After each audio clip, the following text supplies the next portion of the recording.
What is up, people? This is going to be the best start to an astrolabe of all time because I just sat down and realized that I left my coffee out on the banister, and this will not stand. So I'm going to run out and grab my coffee real quick. I'll be right back.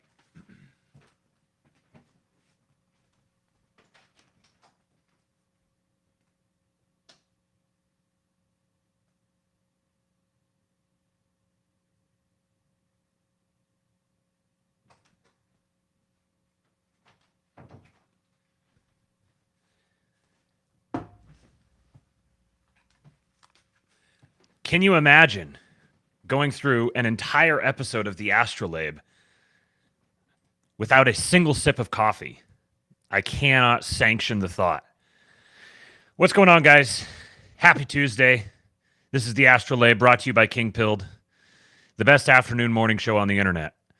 And it looks like the sponsor of this show, the King Pilled Discord, just got a new member, Wit, in the chat. Joined the Discord. Welcome, Wit. It's good to have you, buddy. You've been a mainstay in the live chat for a while. It's good to see you join the inner circle. If you guys would like to join as well, go to kingpill.com. It's the best way you can support this show. You can also give a super chat or become a channel member for $5, or you can go to buymeacoffee.com/kingpilled and throw me a little cheddar. That makes it easier to keep coming back here every day and doing this. I've got a whole bunch of video clips today because yesterday, just an absolute motherload of podcasting content catered directly to me was dropped. First of all, the most well-known, obviously, was Martyrmade on Tucker, which was phenomenal. We got some clips from that. We're going to discuss. Winston Churchill and maybe even a little bit about whether or not Tucker is a Fed and what I think of you if you think Tucker is a Fed. And then another one was Eric Weinstein on Modern Wisdom. It's really good to see Chris Williamson, how successful he's been with his show. When I was with Jason Stapleton several years ago, we had Chris on, and I got to talk to him privately for a little while, and we swapped podcasting tips and setup tips and all that sort of stuff. And he's a good dude. He's a very good dude. So it's really good to see how successful he's been. We've got a lot of mutuals between us now, and it's cool to see him getting the big guests at this point. This isn't his first conversation with Eric Weinstein, but now all of the content curation accounts on Twitter, all the usual suspects, are chopping up the Chris Williamson Eric Weinstein interview. So clearly he's broken into a certain threshold. There's this little, I don't know, like kind of cottage industry now of whenever there's a big podcast, then you get these guys that go through and pick out the highlights of it and do a big tweet on it and really bring a lot of attention to it. It's one of my favorite ways to consume this content now, because I can go see a little bit, get some clips. Okay, I think I'll go listen to this whole episode. And it just so happens that all of the podcasts that are being curated this way, nearly all of them are ones that I already have an eye on. They're already guests that I'm interested, that I think are worth listening to or being aware of.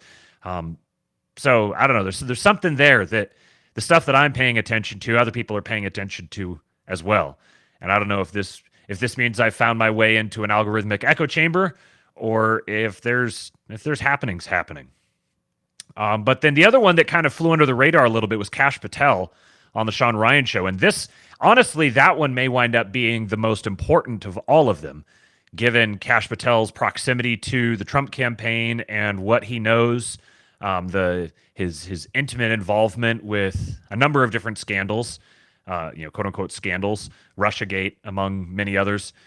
That one may wind up being the most significant of the three, but it's kind of flown under the radar of the others. Anyways, I've got clips from all of those to go through today, as well as a couple of other interesting things. We're going to get a little Atlantis blip today, getting all the little buzzwords in the title. And I have said Atlantis. I've said so. I'm probably going to get a little banner at the bottom. I should say flat Earth too, just to really get it going. Let's see, Jonestown. That's another one I can say. What are some other terms that I could use? Of course, there's the big H word, the two big H words. Not going to use those today, I don't think. But I want to keep the channel monetized. Even though none of the videos are monetized, I want to keep the channel monetized. Josh says, I hope you're monetized, Matt. I had 2 long commercials before I entered the show. You know, it's funny. I went double check today just to make sure. I have it set to manually insert ads. You see, it just popped up. Now would be a good time to insert ads. Creators earn more money inserting ads. The more viewers are watching. Give it a try. Just got a little jump in viewers apparently, and so it's trying to get me to insert ads. You know what? I'm not going to do that. I do my own ads. If you want to give money directly to me, you can do that, but I'm not going to insert ads the way YouTube wants me to. Let me think. Was there anything else I wanted? Oh, I did want to mention in the relatively new phenomenon in the King Pill Discord is a Warhammer channel, and it's become one of the most active channels. The guys are in there having a grand old time. I've never been a Warhammer guy. Nothing against it, just never really been something that I got into, but I appreciate it. I appreciate the aesthetics. I appreciate the Henry Cavill connection. So if you're a Warhammer guy and you're looking for some more people to engage with the lore with, then we got the place for you. It's called, what's the channel called? All of our channel names are like fairly deep references, or like we have probably my favorite one is we have one on parenting, and it's called child abuse. The Warhammer thread is called 40 Gay Feet Pics.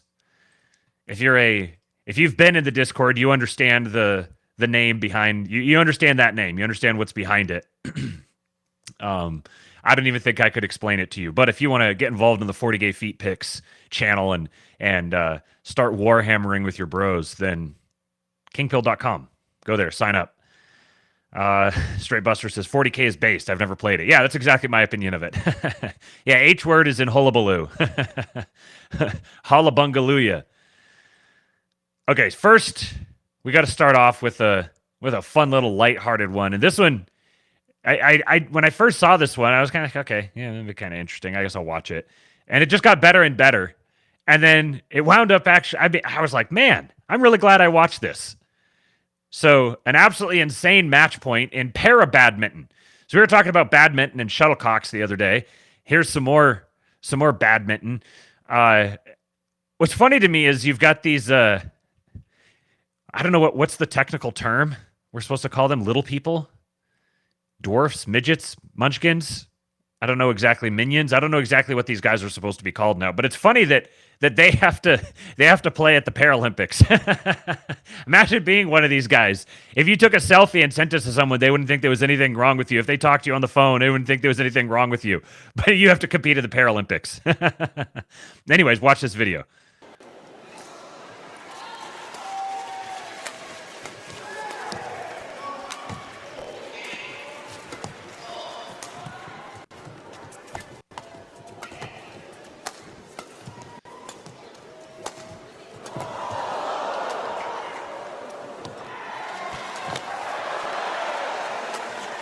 These guys are incredible.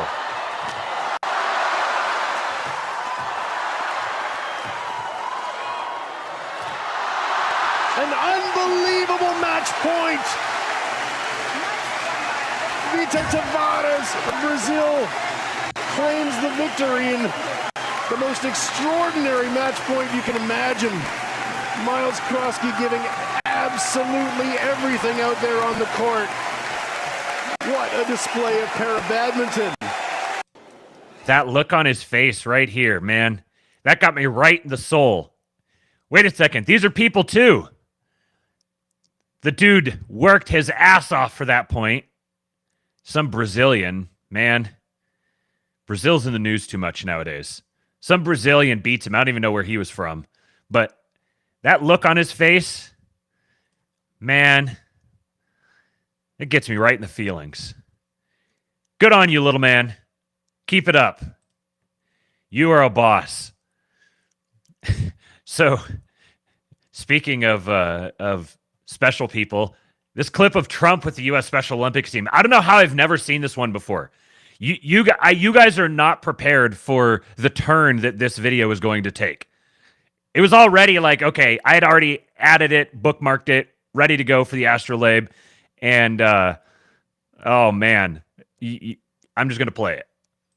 How did you feel about winning? How did you feel?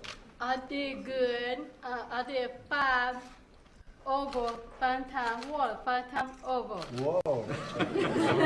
That's not bad. Thank you. Mr. President, Jane was telling us beforehand, we were waiting in the Roosevelt room, she was sharing that she was so excited that her dad and she both have the same color hair as you. Yeah. Pretty proud of that. Yes. I hope he has a beautiful head of hair like that. I bet he has better. That my dad called your head. He likes the hair. That's very interesting. I'm going to have to think about that. Thank you. Say hello to your dad, right? No, I'll tell you why. Go ahead. My dad died. And my mom too. You're in the Oval Office, and they're looking down on you, and they see gold, right? That's gold. Yes. That's really something, and they're very proud of you, right? Thank you. So, congratulations, Tom. Just absolute 99 charisma. He handled that just so graciously. The whole interaction. It was a total like spray coffee into my sinuses moment. No, and I'll tell you why. You know why? My dad died, and my mom too. Oh shit. This took a turn. Oh man, I gotta remember. I can't close the tabs. After the show yesterday, I did remember to go through and do the master tab, or the master thread of all the tweets that I covered. I'm going to do this every day now. Shout out to Meta Prime for bringing this idea up. I'm going to do this after the Astrolabe. So if you want any of the tweets or the articles or videos or whatever that I post or that I cover in the Astrolabe, I'll post them on there. This is a great one. Fudd McBoz. Trump calls two-tier Kier. Hello, is this two-tier Kier? It's Big Dick Don here. I'm hearing rumors that you're locking people up for posting memes. What the fuck are you playing at, you dirty commie cocksucker? Yes, but because they are far-right thugs saying hurty words and upsetting people. Listen, I'm going to stick my foot far right up your ass. You can't do that to me. My dad was a tool maker. Well, he certainly made a tool for the World Economic Forum. Don't you bring Davos into this. I'll tell my mummy. Listen, you slimy bastard, I'll own everything and love it. She worked in the NHS. Yes, well, my mom, who was probably the greatest mom there ever has been, came from Scotland. She always told me, Donnie, don't ever let those commie bastards take over the home country. So when I do get reelected, I'm going to invade your fucking country and make Britain great again. Hello, is this two-tier Kier? Under Project 2025, we will be invading Britain and they will greet us as liberators. They may not deserve it, but we must liberate the home country. The greatest mom that there's ever been. This is quality memeing. The only thing I don't like is this. I've seen this so much. I don't know if people are doing like Kier. His name is spelled K-E-I-R, and so people are spelling Tier T-E-I-R. No, T-I-E-R. I am a grammar Nazi at heart. Don't misspell it for the sake of the hashtag, and don't be dumb enough to not know how it's spelled. All right. Next one. So you guys have heard about this, the Boeing starliner that has been stranded at the International Space Station. They're going to have to wait. It was supposed to be like a 1-week trip, and now they're going to have to wait until February for Elon Musk to go bail them out with his space taxi. Well, one of the more recent stories that dropped was apparently they're reporting there's some kind of spooky sound that's happening up there. There's a spooky sound happening on the space station. Mark Andreessen quote tweeted this yesterday. He was like, "I've seen this movie." I went and I was gonna have like a snappy response, and then it just didn't really work out. But I went and I like to see if there was any black astronauts there, and there's one lady, so you know that she's the one who's gonna be. She's cooked. She's absolutely cooked. She's gonna be the first one to go. That's how it always works. I've seen this movie before. But we've got this sound, and an internet autist finally was able to decode what it is. Check this out.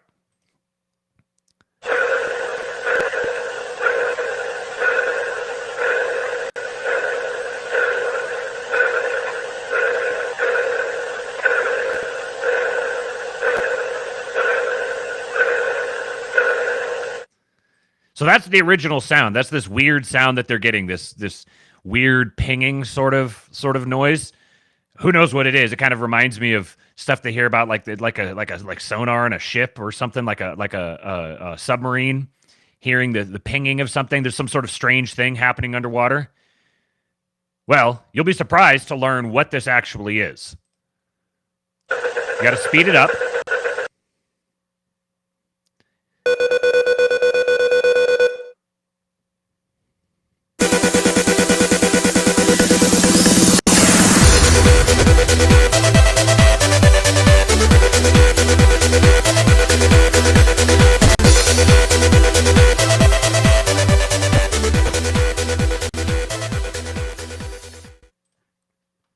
Who knew the aliens are based sandstorm enjoyers? Incredible. They come in peace. We will greet them as liberators. I knew Taylor was going to like that one. Jamming so hard right now. Mr. Westford, sandstorm is the new Rick roll. That's good. That's a good point. Oh, man. When I saw this from Base Bev Jesus, the emoji usage tipped me off that there was a joke coming, but I was not prepared for it. That was great. That was great. Very good. Very good. All right, so RFK. Let's keep up with what the based health czar is doing.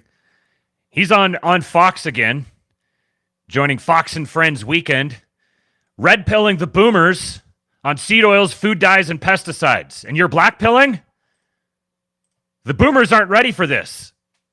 Why should people be worried about these kind of products? Seed oils are one of the most unhealthy ingredients that we have in foods. And seed oils, the reason they're in the foods is because they're heavily subsidized. They're very, very cheap, but they are associated with all kinds of very, very serious illnesses, including body-wide inflammation. Right. Which affects all of our health. It's one of the worst things you can eat, and it's almost impossible to avoid. If you eat any processed foods, you're going to be eating seed oil. Right, and it's interesting the government subsidizes it. Why would the government want to subsidize something that's going to make people sick, and then in the end, we all end up paying for that in terms of healthcare costs, which are skyrocketing? Yeah, because that is a direct result of corruption. About 75% of FDA's budget comes from regulated industry, and that means food processors and pharmaceutical industry. All of them profit from a sick population. You know, a big item that, and by the way, it's getting very expensive, are cereals. Why is the food coloring in particular bad? Food coloring, you see here yellow food coloring, that is a petroleum product. Mm-hmm. It's associated with really, with depression. It's associated with autoimmune injuries and ADHD. Yeah. And red dye also is very bad. In Europe, the same companies are producing the same products, but they're using natural coloring. But here they can get away with it. We have about almost 1,000 chemicals that are in our food that are either outright banned in Europe or actively discouraged. So you wouldn't be able to buy this kind of stuff in Europe. You ask about why it's so cheap, why it's so ubiquitous.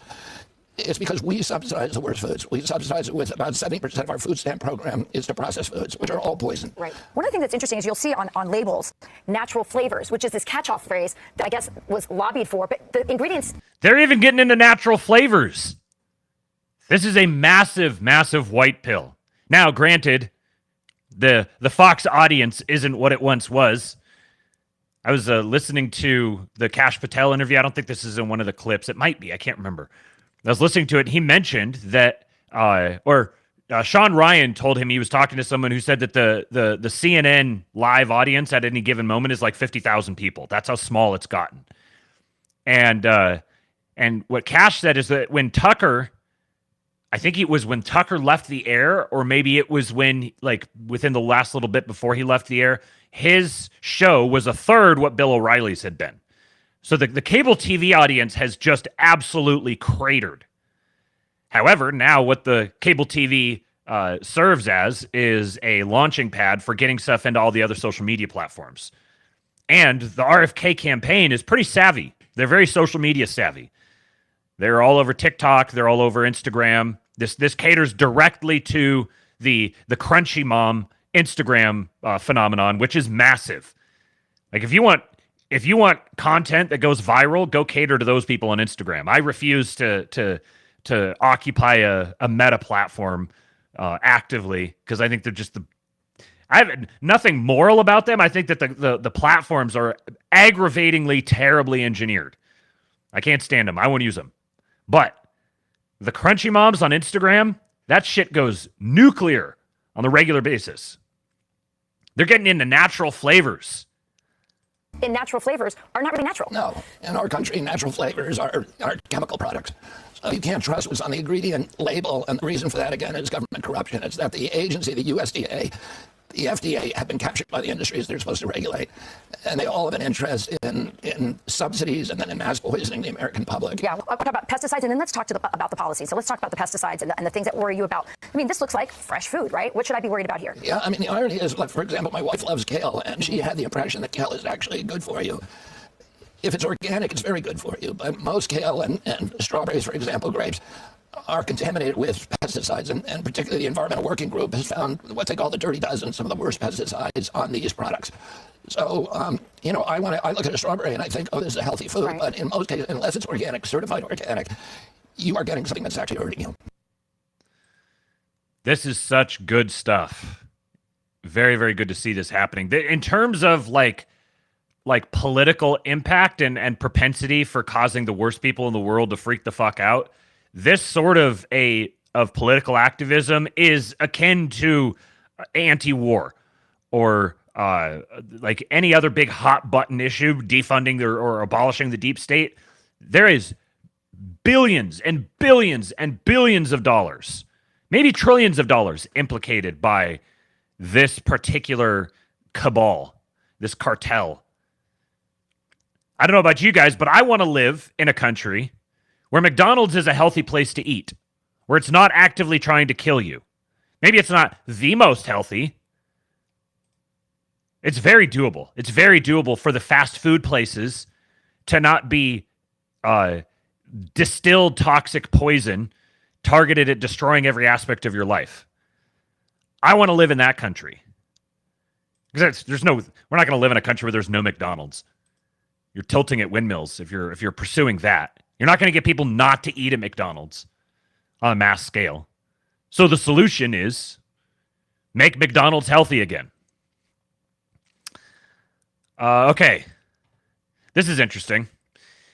Mario Knopfel says, Trump considers Elon for role in auditing U.S. agencies. Trump is reportedly eyeing a plan to involve prominent business executives, including Elon, in auditing federal agencies to identify programs to cut. Elon has already shown interest in taking on the role. Elon says, I can't wait. Elon has shown interest in taking on the role. Elon, I can't wait. I think he's interested.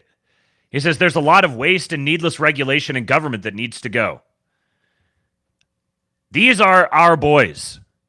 RFK, Elon, Trump, Tucker. I gotta say now while I'm thinking about it. If your brain has been so reduced to moldy cottage cheese that you don't recognize Tucker is one of the best friends and assets that we could possibly have, that he is a good, honest, sincere, red-blooded American man, I don't know what to do with you. Your mind has been hopelessly captured. It's so obvious. It's like the best proxy. Shout out to John Doyle, who was just tweeting about this just before I went live. I retweeted something he said. Tucker, like whether or not Tucker is a friend, is probably the best proxy in politics right now for determining whether or not I'm going to take you seriously. I'm seeing all this. Of course, there's an uprising of it now that he went and platformed this guy who he's being criticized from one side because he's a Zionist op, and he's being criticized from the other side because he's an anti-Semitic post-liberal fascist. That's a pretty good indicator to me that this is someone that I want to listen to. If they're getting it from both sides like that, this is a very, very clear indicator to me that they are not an op. They are someone that the people who do ops want to turn into an op because he's over the target.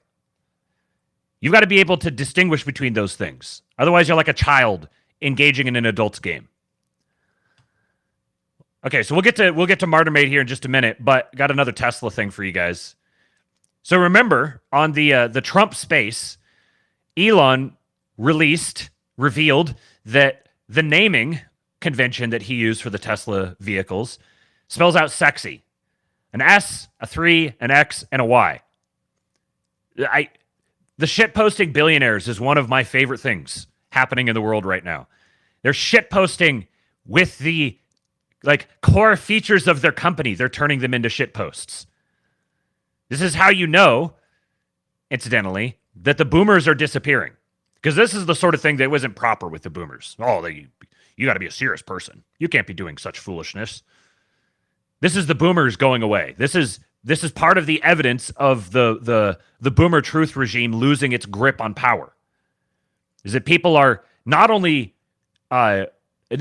conceiving of these types of things, but then actually willing to do them. So here's another one. After years of waiting, Tesla has finally launched Actually Smart Summon, ASS, its next-gen Smart Summon feature to normal owners. Tesla, buckle up for the ride of your life, except surprise, you're not in the car. ASS allows your vehicle to come to you or head to a spot that you choose all on its own. It's like magic, but with more tech and less wand waving. They actually called the thing ASS. Additionally, Dumb Summon allows you to move your Tesla forward or back with simple controls directly in your mobile app. To use, open your Tesla app, hit the Summon tab, and get a live feed from your car's cameras to guide your supervision. Come to me, go to Target. Different commands that you could give to it. I don't know about you, but I love the idea of driving a car or owning a car that I can drive around with my phone. This is cool. I highlighted this here. The Australian version is different, and it's called Autonomous Road Summoning Experience, or ARS. This is very good. Okay. Trying to blow through these real quick so we can get to these clips from these interviews. But this one stood out to me. Of course, as soon as I see Tartaria on my timeline, I've got to comment. But then he dropped another interesting little tidbit here, and I'll show you the reply after we watch the video. Randall Carlson is being vindicated. So I was gifted something awesome. I was gifted the 1911 11th edition of Encyclopedia Britannica, all of the volumes. And I want to share with you just a couple things that I randomly found just flipping through the pages. So I was just flipping through the different maps. And looky what I found. What is that right there? Tartaria. So here I found Atlantis. And what does it say about Atlantis? It says that it was an island country larger than Asia Minor. That it had been in power 9,000 years earlier. And its armies had overrun most of Europe, except for Athens, which stood alone against it. Now, what's really interesting that if you read down here, it says that it was a sunken island off the Cornish coast. And that it appeared in many folktales from Gibraltar to Hebrides. And until 1853 was marked on English charts as a rock at 44 degrees and 48 minutes north and 26 degrees and 10 minutes west. So Atlantis was an island nation larger than Asia Minor. Its armies had overrun Europe with the exception of Athens, and it was described as being off the Cornish coast at this particular longitude and latitude. We're going to get to that here in just a second. I'll let the rest of the video play, but this is the most important part of this video. Anyone around there, I'd love to see what that looks like. Even what we consider common words like parasite don't have the same meaning as we would think of them today. The early parasites may be divided into two classes, religious and civil. The former were assistants of the priests, their chief duty being to collect the corn dues, which were attributed by the farmers. Interesting. Of the temple lands. All right, now that we have a 1911 version of Google from the early 20th century, all we need to do is look it up. So do me a favor and leave in the comments something I should look up. And if I find something interesting, I'll post a video about it. I love you all. Stay blessed. All right, I got to respect the hustle. This is a good hustle. Crowdsource your interesting stuff to then post your viral videos of. I can respect that. Before I go to the longitude latitude, Pseudo Dumb in the chat says, "Did you see David Sachs commented on one of Curtis Yarvin's first posts on X?" Yes, I did. We talked about that in the show yesterday. The two people who I was following, who are following him when I looked yesterday, there was like 229 people following him, and Mark Andreessen and David Sachs were two of them. The billionaires are not far from us, folks. So yeah, Pseudo Dumb, go back and watch yesterday's episode after this one's over. You'll see us. We talked about that for a longer time. Ian Carroll, booty call. That's so good. Booty call. I don't know if that was the intent behind the naming, but we need to get that in front of Elon. He would appreciate that. So here's that longitude and latitude. If you are a Space Santa enjoyer, a Randall Carlson appreciator, you'll know that this has been his contention for a while now, that this was the location of Atlantis. He's dealt directly with Bright Insight's take that it's the Recot structure, and he doesn't think it's the Recot structure. He has given a ton of evidence. I've watched hours and hours and hours of very detailed geologic spurgery showing that this is where Atlantis was. And what happened, according to Randall Carlson, was there was a couple of gigantic ice sheets on top of North America. There was a comet impact directly onto the ice sheets that caused rapid melting. So you had like 2 mile thick ice sheets that melted over the course of like a week or two. And all of that water just absolutely raked across North America. You can see all the flooding evidence of it.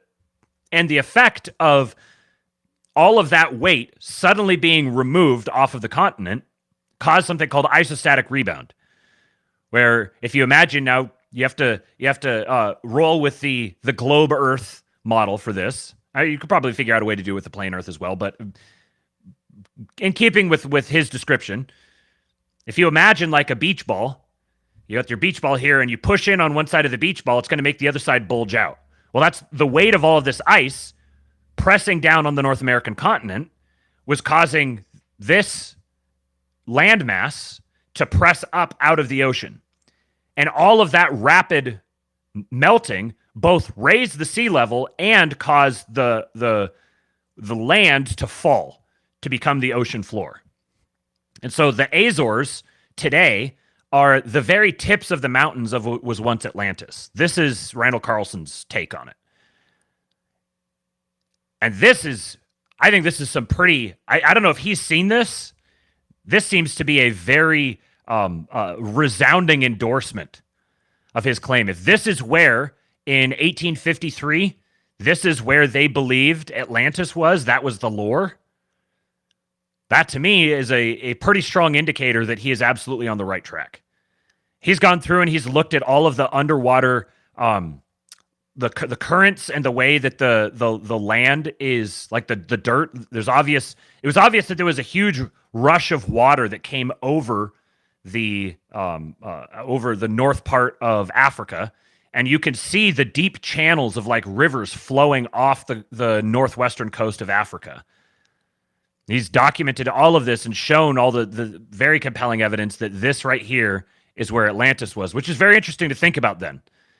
The connection. So there wasn't this gigantic ocean between the two parts of what now constitutes the West.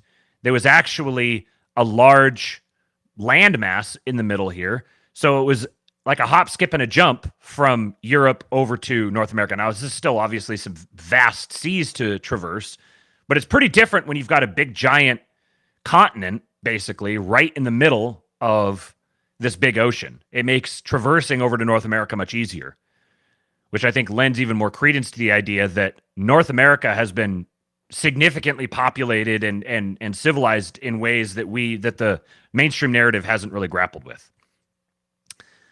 So there's your little schizo blip for the day. Now, let's get into Martyrmade. So first of all, I want to point out, I got to go find my tab here.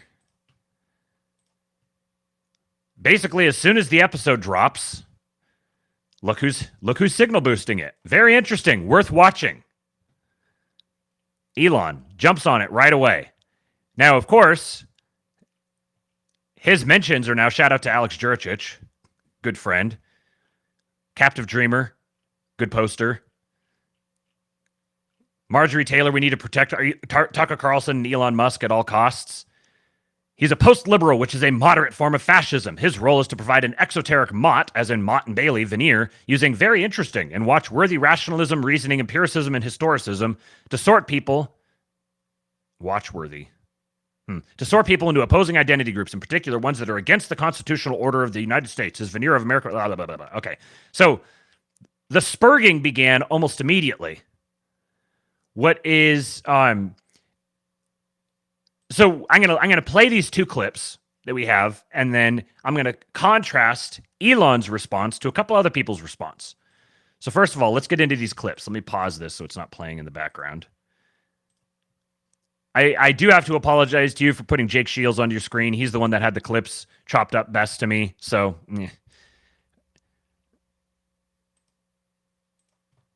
speed it up a wee. And let's rock and roll. So this is Tucker questioning whether Winston Churchill was a hero or not. Do you appreciate how significant this is? Questioning whether or not Winston Churchill was a hero. on Tucker Carlson, the most downloaded podcast on the planet. This is a watershed moment.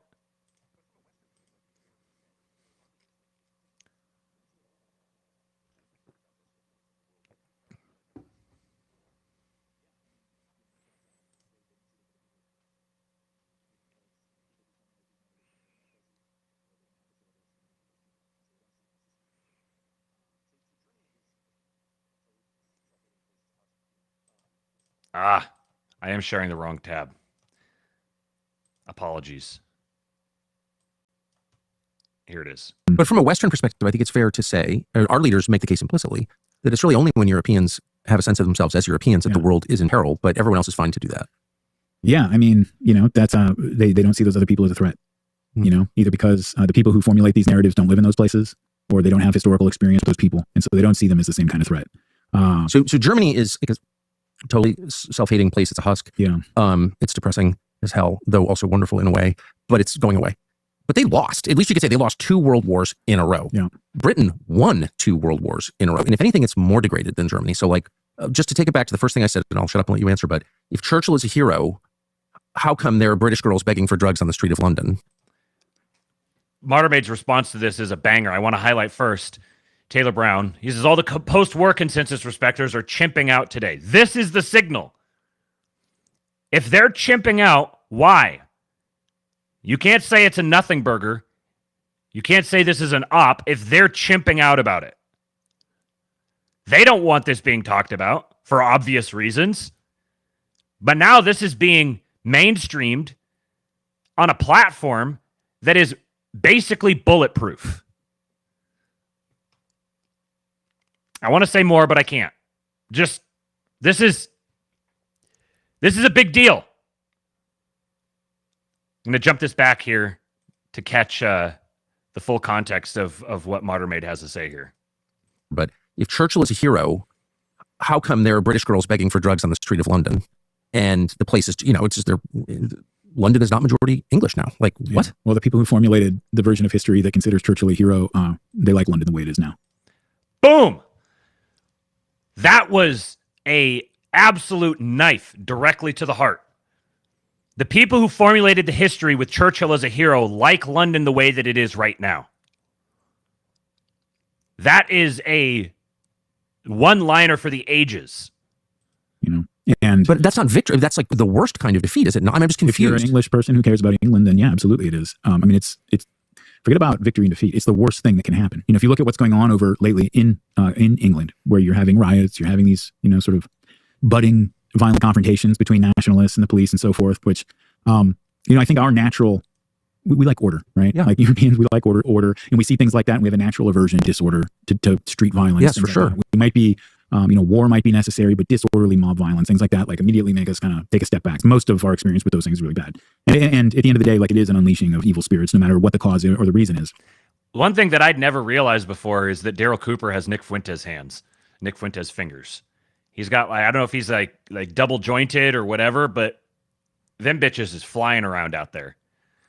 And yet when I look over there at what the British people, some of them are trying to do, I refuse to judge them for doing whatever it is that they feel they have to do as their homeland, their ancient homeland is being taken from them, because that is not something that can be walked back. That is permanent. That is something that ends your existence as a people. Straight Buster says, Tucker Carlson has a guest saying Nuremberg made it illegal to be right-wing and you're black-pilling it on? There's a banger of a tweet right there. Black pillars are just retarded. Yeah, when he said, and it's permanent, that's when I started to cry. If you haven't listened to, go listen to Martyrmade's podcast on Dostoevsky and Nietzsche.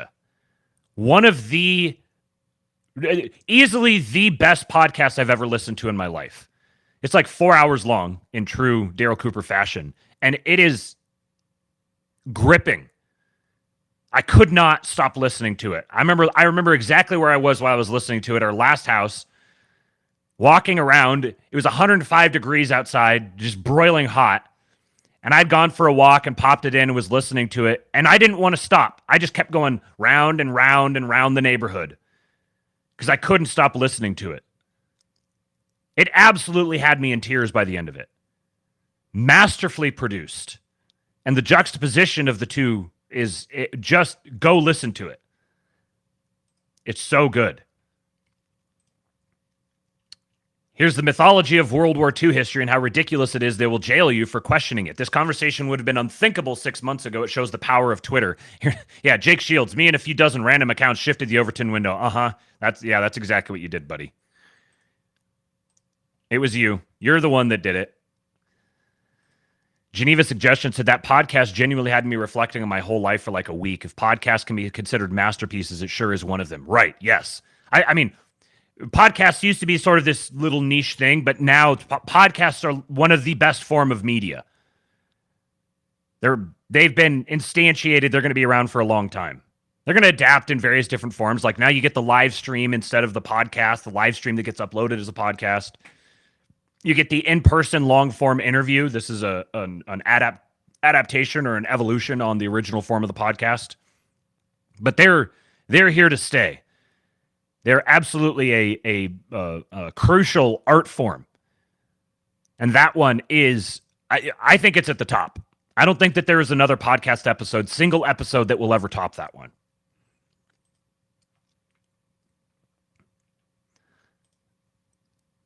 Josiah said, biggest Overton shift in our lifetime. Right. Let's listen to this one.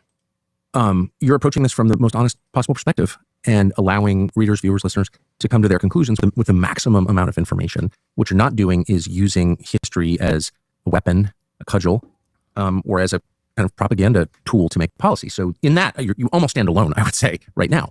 I'm really interested in the project that you're working on now. I'm a little bit baffled by it, so I'm just going to answer my own questions. So you were working on World War II, which has to be, even more than the Kennedy assassination, the most written about event in human history. I can't think of one that has occasioned more books. So why World War II?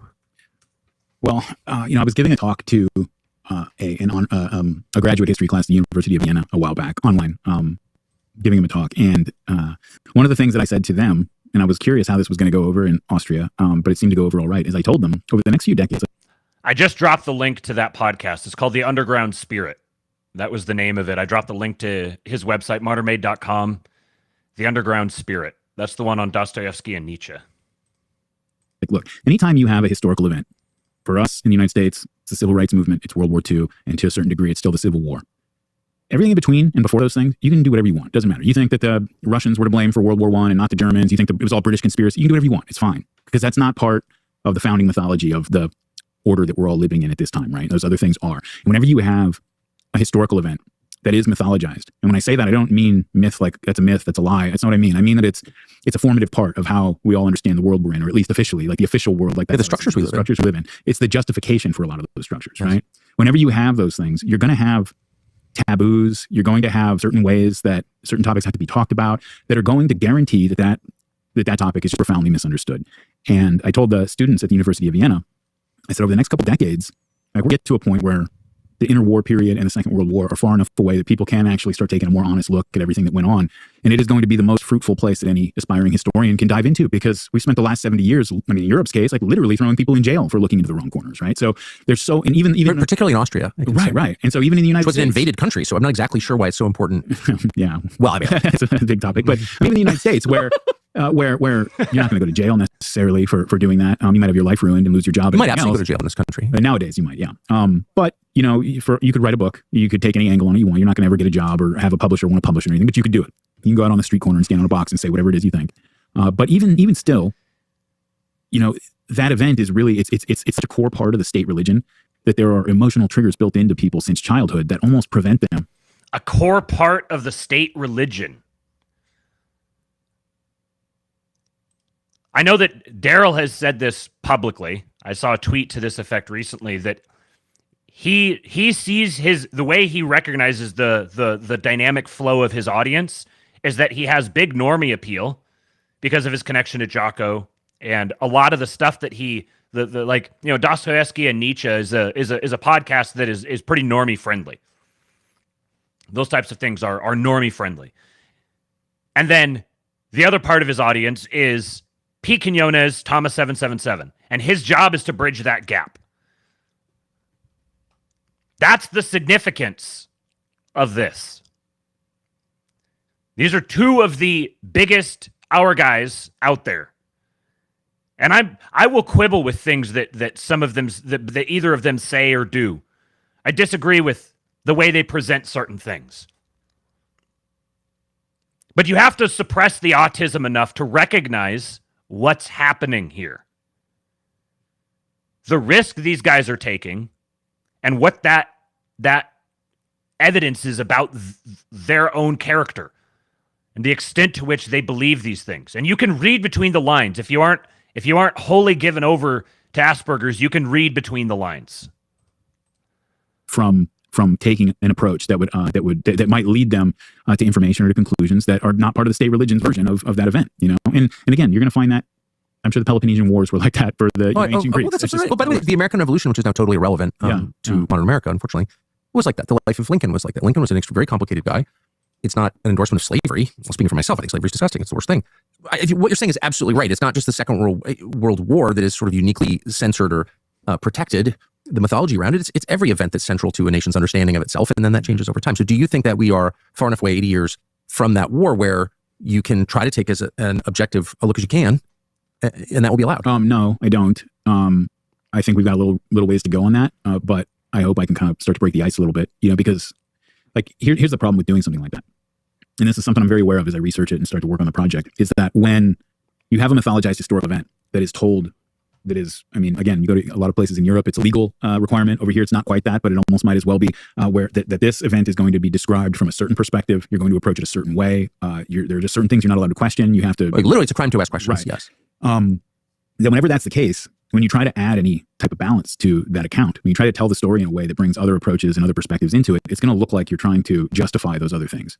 That's just how it's going to seem to people who are very locked into this side. And so if you start talking about the interwar period and how the Weimar culture, you know, after the First World War led to something like the rise of the National Socialists, and why the people who embraced that movement did embrace it in a way that's not just, you know, was because they were, you know, you had this country, Germany, a sophisticated cultural, superpower that was fine. And then they all turned into demons for a few years and now they're fine again. Like, that's sort of the official story. And I think deep down, we all know that makes no sense. Everything has a cause.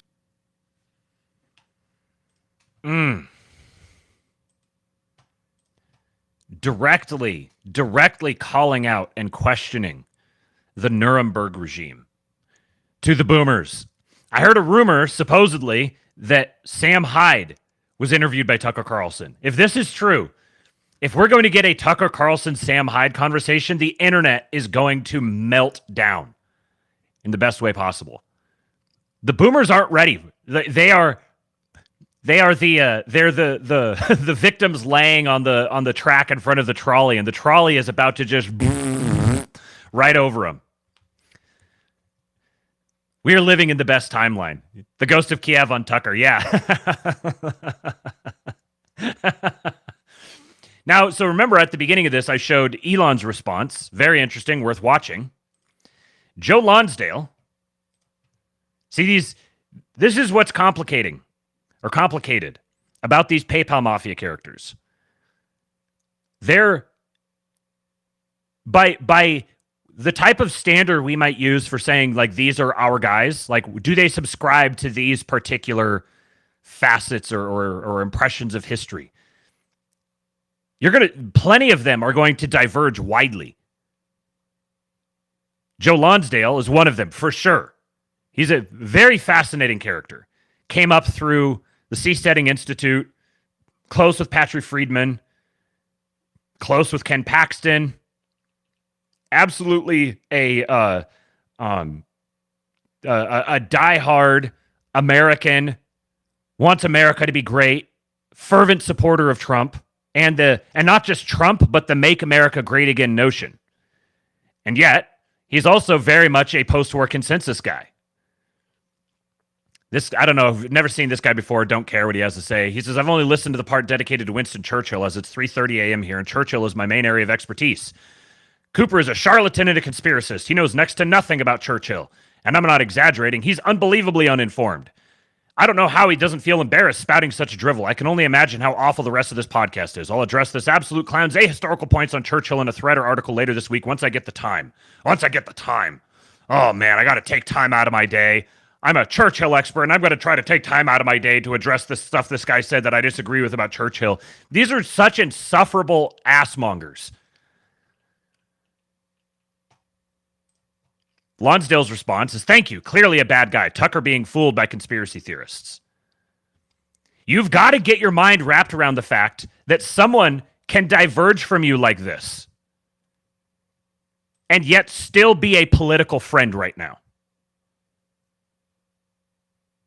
If your definition within the political sphere of our guy or our friend is so restrictive that it can't include someone as complicated, someone who doesn't squarely fit into your our guy boxes, our guy versus not our guy, if those boxes are set up such that it can't account for someone like this, or it tries to put him in a not our guy box, what are you even doing? Do you even politics, bro? You have to recognize what time it is. You have to recognize that him diverging on something like this doesn't make him not a friend right now. If you truly believe and understand what the Nuremberg regime is, what the post-war consensus is, you'll recognize that this isn't just some like little tangential brain worm that could just be like just rooted out kind of all of a sudden. It's going to take decades. And if you want to resign your political efficacy to the loser spot for decades, you do you. But you've got to wrap your mind around the fact that there can be a winning political coalition for us that includes people like this. Another one. Little subtweety here. Catherine Boyle, the American Dynamism chick. Absolutely our guy, so to speak. She says, I understand the skeptical impulse and the instinct to question everything. Certain minds are wired to dig and to double-check the work. It's core to an active mind's nature. Embrace it. It never goes away. But there's a dark well you hit when you conflate the meaning of good and evil, when you find yourself embracing the relativism and nihilism you set out to fight against. Question everything, hear everyone out, be unafraid to consume new ideas. But when you find yourself concluding this man was not great, know that you're hitting the circular logic trap that your enemies set for you. Few books I recommend as highly as this one when it comes to avoiding hidden traps while embracing the new. Read and reread. The Screw Tape Letters. This one is pretty good too, on the allure of nuance for a certain type of mind. G.K. Chesterton's Orthodoxy.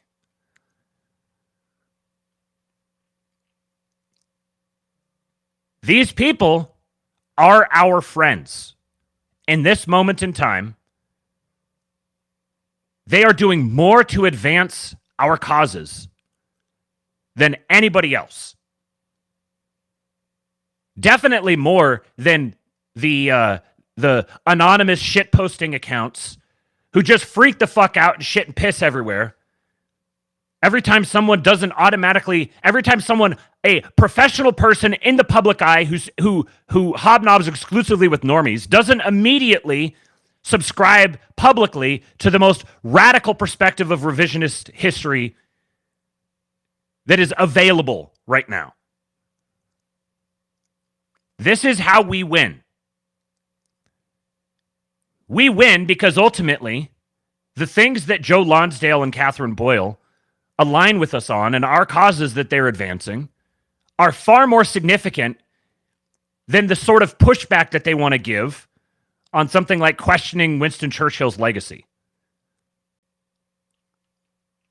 Our winning is not defined by all of these people just overnight flipping a switch and turning heel on the most fundamental core precepts of the state religion.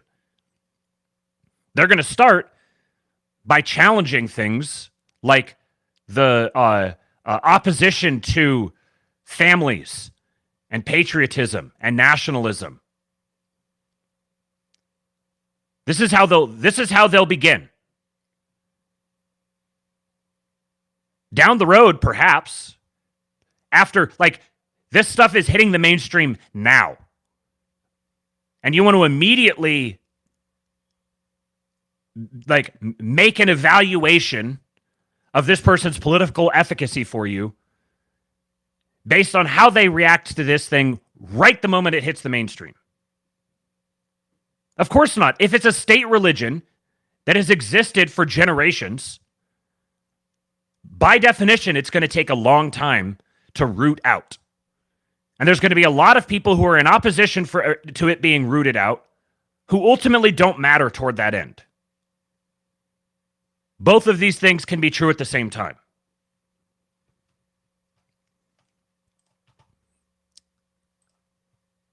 All right. The next one. Kash Patel on Sean Ryan Show. Like I said, I think this one may be the most significant of these three interviews, given who Kash Patel is and his proximity to Trump and how much of an insider he's been. Got to find the tab. Trying to vamp here long enough to actually get it. Keeping all of the tabs open means normally after I've started going through them, they get pushed to the top. But if I keep them open, here we go.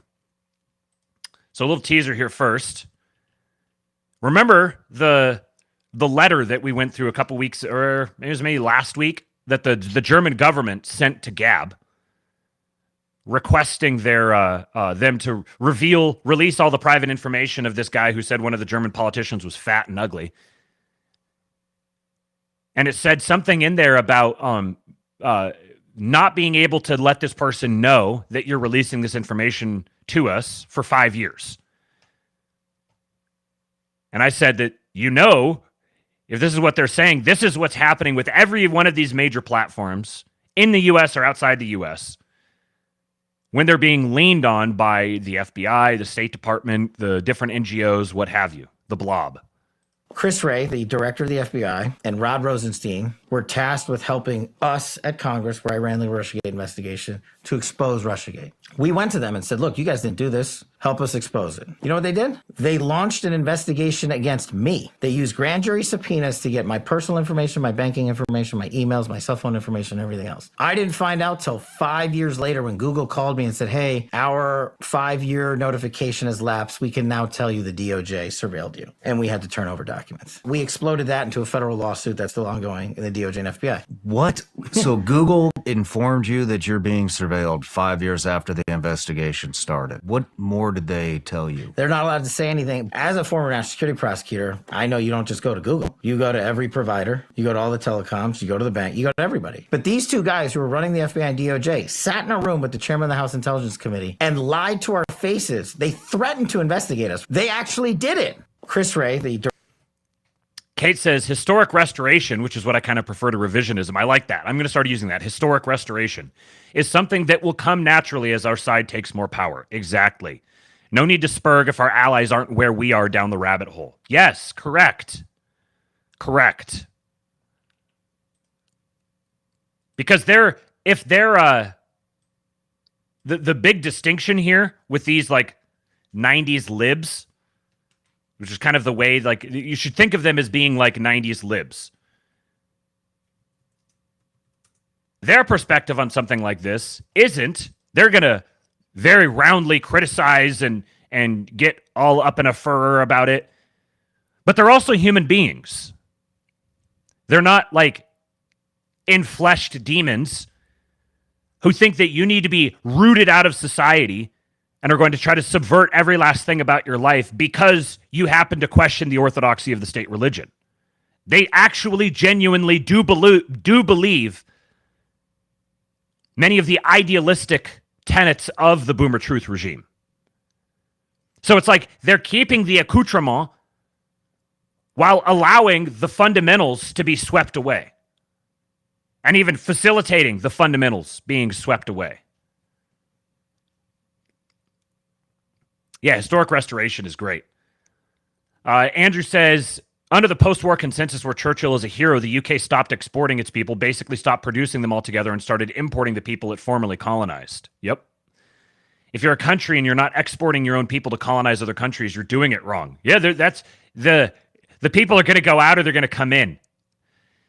And if you don't have enough going out, then you're going to have them coming in. That's an interesting thought. Do not counter-signal people that walk others up to the line. Straight Buster. Yes, you guys get it. For those of you who don't know who Kash Patel is, an American attorney and former government official, he served as the U.S. National Security Council official, senior advisor to the acting director of national intelligence, and chief of staff to the acting United States Secretary of Defense during the Trump presidency. So when Chris Miller, just before the election, was made the acting United States Secretary of Defense, Kash Patel was the chief of staff. A member of the Republican Party, Patel previously worked as a senior aide to Congressman Devin Nunes when he chaired the House Intelligence Committee. He was previously a federal public defender, a federal prosecutor working on national security cases, and a legal liaison to the United States Armed Forces. He's widely been described by news organizations as a Trump loyalist, and today he is. Sean Ryan gives his whole bio at the very beginning. Today, I don't remember his exact roles, post-government career. Here we go. He's a member of the board of directors for the Trump Media and Technology Group, owner of the Truth social media platform, the author of a children's picture book titled The Plot Against the King that falsely claims that the Steele dossier was used as evidence to initiate the investigations into Russian interference in the 2016 United States elections. He describes in this interview how he was like the person, like the first person basically to figure out what was happening here with the Steele dossier. On June 19, 2022, Trump sent a letter to the National Archives naming Patel and John Solomon as, quote, representatives for access to presidential records of my administration. In 2022, he created Fight with Cash, a tax-exempt 501c3 charity to raise donations for helping other people in need, though more specifically to bring America First patriots together and help fight the deep state. He said he funded whistleblower campaigns, which Democrats on the Republican-controlled House Judiciary Weaponization Subcommittee said included former FBI employees the FBI claimed endorsed, quote, an alarming series of conspiracy theories related to the January 6th Capitol attack and the validity of the 2020 election. I assume you guys at this point are smart enough to be able to read through all the euphemisms here. During a December 2023 appearance on the Steve Bannon War Room podcast, Patel concurred with Bannon's assertions that Donald Trump is, quote, dead serious about his intent to seek revenge against his political enemies should he be elected in 2024. Patel stated, quote, we will go out and find the conspirators, not just in government, but in the media. We're going to come after the people in the media who lied about American citizens, who helped Joe Biden rig presidential elections. We're going to come after you. Whether it's criminally or civilly, we'll figure that out. But yeah, we're putting you all on notice. And Steve, this is why they hate us. This is why they're tyrannical. This is why we're tyrannical. This is why we're dictators, because we're actually going to use the Constitution to prosecute them for crimes they said we have always been guilty of, but never have. Patel's remarks came during a concurrent reporting on the New York Times about, quote, a series of plans by Mr. Trump and his allies that would upend core elements of American governance, democracy, foreign policy, and the rule of law if he regained the White House. Axios reported days later that Patel was being considered for a top national security position in a second Trump administration. So here is from April 6, 2024. Rumors that Kash Patel could be named Attorney General by Trump. MSNBC host goes into meltdown, plays clips of Kash on War Room, threatening to charge complicit media members. So here's the quotes I just read to you. If Kash Patel was Attorney General, man, it's on.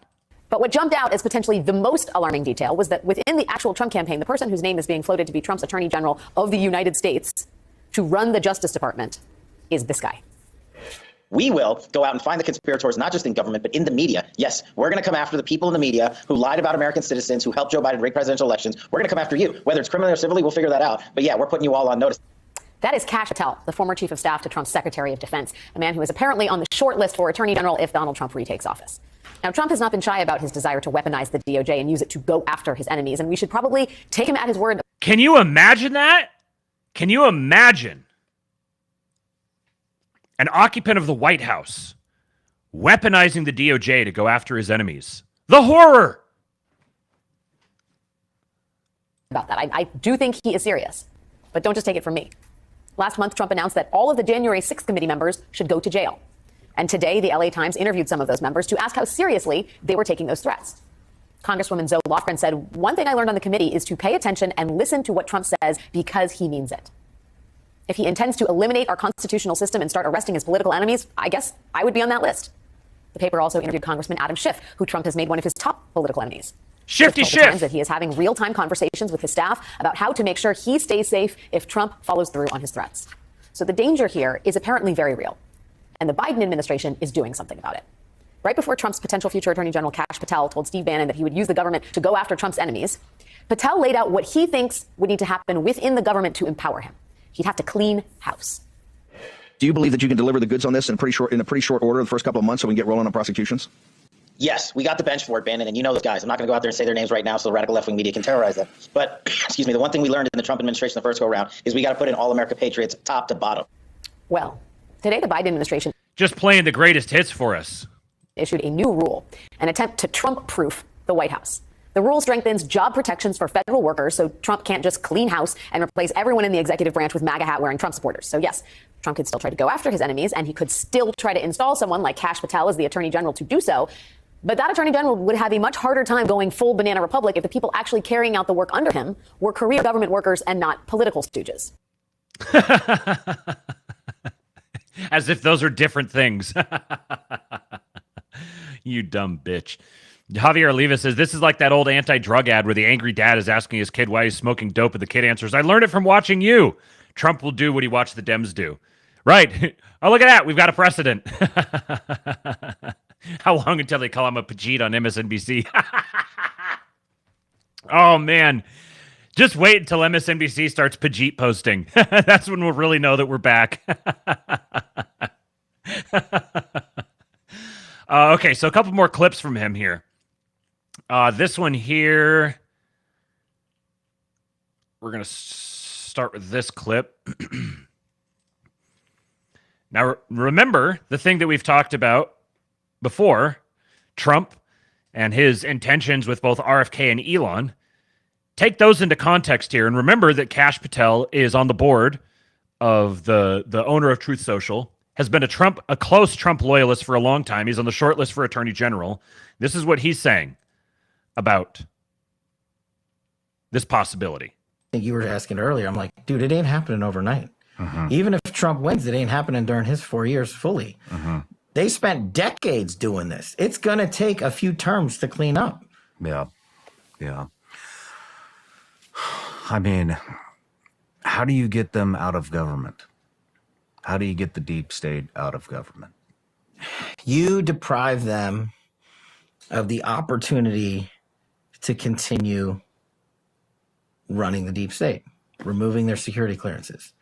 The other thing I recommended in my book, and I recommended President Trump too, was you need a 24/7 declassification office, whatever you want to call it. Transparency, truth, whatever, I don't care. Sits in the White House, reports directly to you. Give whatever name you need to it. I don't care. Transparency, truth, give it whatever Orwellian name you need. What I care about is what it's actually doing. And this is coming from a guy who's been directly, personally targeted by this stuff. So he's got a vested interest in it. Sits in the White House, reports directly to you, and you take incoming from the United States of America. I want JFK. I want the 9/11 files. I want this. I want that. All you were asking earlier. Now we're talking.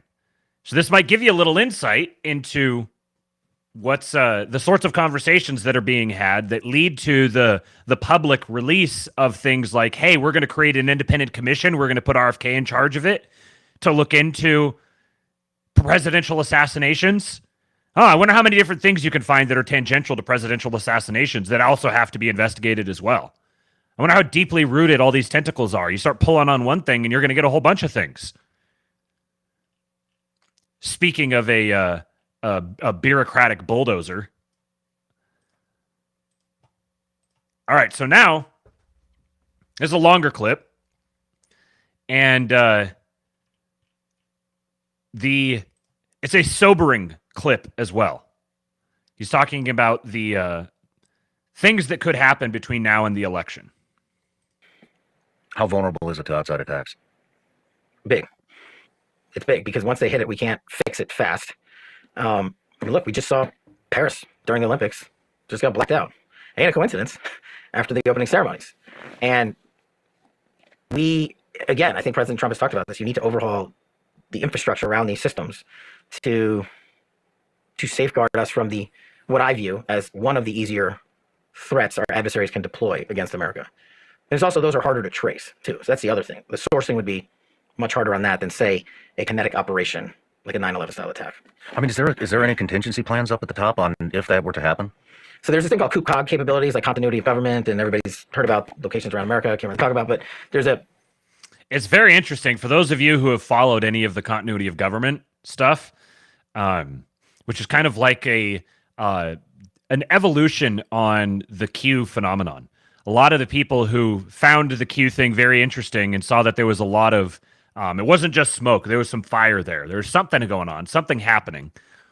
They started really digging and found a whole bunch of very interesting things.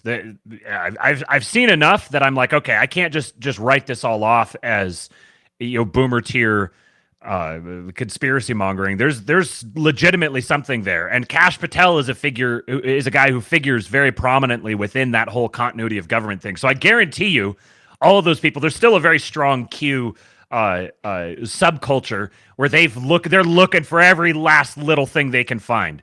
I very much don't subscribe to the more inventive theories that they have. But there's definitely a little something that's going on there. I know that they absolutely just peed their pants as soon as they heard Kash Patel say continuity of government. everybody's heard about locations around America. I can't really talk about, but there's a continuity plan for government to keep going and for enough personnel to be around to make sure we can do all those things and supposedly defend the nation and have the commander-in-chief and his cabinet secure and do all that. But there's no contingency plan to say if you wipe out the electricity west of Mississippi, how are we going to turn it on? It doesn't exist. I mean, that's great that government's still going to function, but yeah. But I guess what I'm getting at is if the grid goes down, we'll eventually just kill ourselves out of desperation. There will be no food, there'll be no water, there'll be no medical, there'll be no communication, there'll be no nothing. I guess it'll be like one of those end of the world shows, you know? I mean, did they talk about this up there? At that level? Do they even understand what will happen if the grid goes down for I know we did when we were in. I know we did. And again, this is a type of lift that you're not fixing overnight. You got to get Congress's buy-in to budget this, to allow the agencies department to go in and make this a priority, to allow companies to come in and rebuild the infrastructure and fix it. Same with our nuclear programs and our nuclear arsenal. It's the same deal. So we're fucked. I think we have an ability. That's why I think this election is so important, not just for everything we've talked about to this point, but in terms of national security and defense, which is sort of my wheelhouse. We have an opportunity to come in and reprioritize all the things that you and I have just been talking about so that the American people are safeguarded, because they've been neglected for too long, because these are not been priorities of the current administration and some of the previous administrations. How likely is that method attack, do you think, from Russia, Iran, Korea, China? Something's going to happen, if not already. Here's the other thing. The intel community right now is playing catch up on half these attacks because, again, it wasn't a priority to preemptively detect them and thwart the attack. And so not only playing catch up, not only is it a deprioritization of intelligence collection and enforcement, you also don't have a will in DC to fix and upgrade any of this stuff. So I've always said they're going to come at us in some fashion during this election cycle. I don't know exactly what that's going to look like or if we're going to know right away. What do you think about what I was telling you this morning about the pristine opportunity to hit us? When I was talking about, I don't think, I wasn't saying I don't, it's not a prediction, it's what I would do. And it seems to me we would be, let's say Trump gets in, day one of his presidency would be the weakest possible point that they could hit us. Yeah. Correct? Because from that point forward, the way I think, the country will begin to strengthen. So it would be at the weakest point on day one of his presidency. And so if I was them, I would wait until he is elected and hit on day one. Whereas if they don't hit and Kamala or whoever they decide to stick in there, who knows, right? Then we'll see 4 more years of weakening, which will enhance the probability of them coming out on top. Look, I think that analysis is pretty spot on in terms of timeliness for adversaries to decide on when's the most opportune time for them to strike. I think there's one other factor that we talked about that may alter that a little bit. I do think that there's like I've said, I think this whole thing is going to be determined in the courts. And once it actually is in the courts, once everyone's just kind of waiting to see what's going to happen, well, I don't really buy the kind of boomer line about presidents start wars to keep themselves in office. I think there's some truth to it. I think it's also vastly more complicated than that. But if there was some sort of active state of hostilities that was conceived, that was seeded, there's some sort of hot conflict going on in that moment, then that might provide a whole bunch of different justifications invented on the fly for drawing things out, just putting us in a permanent state of limbo and creating a bunch of extra attack surface. However, I think that if something like that does happen, all they're doing is just increasing the demand for Trump and his people to take over. This is the thing I've discussed multiple times on the show before, that if you create this precedent of generating a black swan event and then another black swan event and another black swan event and another black swan event, eventually people just get really tired of black swan events and they just check out on any sort of trust or faith in the people who are leading. So this is the regime's pickle that they've backed themselves into, that they use black swan events to sort of like flip the chessboard and realign power really quickly to grab more power. But people are getting on, are starting to clue into this and recognize this at various different levels and various different swaths of the population. So trying to keep playing this card over and over again eventually starts to work against them, where sowing instability and strife and conflict just weakens their power. It doesn't increase it. Once people begin kind of cluing into what's happening for the insiders, and then for the outsiders, they just get complete black swan event fatigue, and they're like, fuck it, you guys can't do this anymore. Obviously, things are just getting worse and worse. What's the low end of the bell curve would be like, things getting worse. So all they do by implementing each of these black swan events, and you've seen this happen every single time one of these things happens, Trump gets more and more popular. There's more and more defection from the regime. Ultimately, I think, I got to give a shout out to Jason at the 2-Bit podcast, because he's been predicting this for months now, that in the months right up leading to the election, that there's going to be something like the Eastern Seaboard going down or something along those lines. Now, I personally find it kind of hard to believe that something like that would actually happen because of how much money it would cost and how much wealth and power it would cost to the types of people who would be affected by it. I think two things are true. I think the grid and all of our systems and all of the things that we depend upon to maintain our quote-unquote civilization are more fragile and susceptible to attack and dismantling and collapse than they ever have been. At the same time, I think there's probably greater will than ever to preserve them and maintain them. This is one of the features of having a regime that sees our landmass as an economic zone. If it's an economic zone, then you want it to be productive. It needs to be productive. This is the incoming elites that are defecting from the regime, that are forming this new coalition. I don't think that by and large they have ceased to see America as an economic zone. I think they still do see it as an economic zone, and they want it to be an economic zone for their interests, which means they need it to be stable and strong and secure and productive and growing and prosperous, because that's what creates a foundation for their power. So is it possible that there are people out there, whether foreign or domestic, who are willing to just pull the plug? Yes, I do think that there are.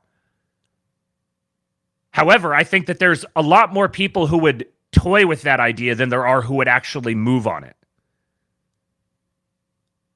We saw what happened during COVID over the course of several months with the supply chain breakdown.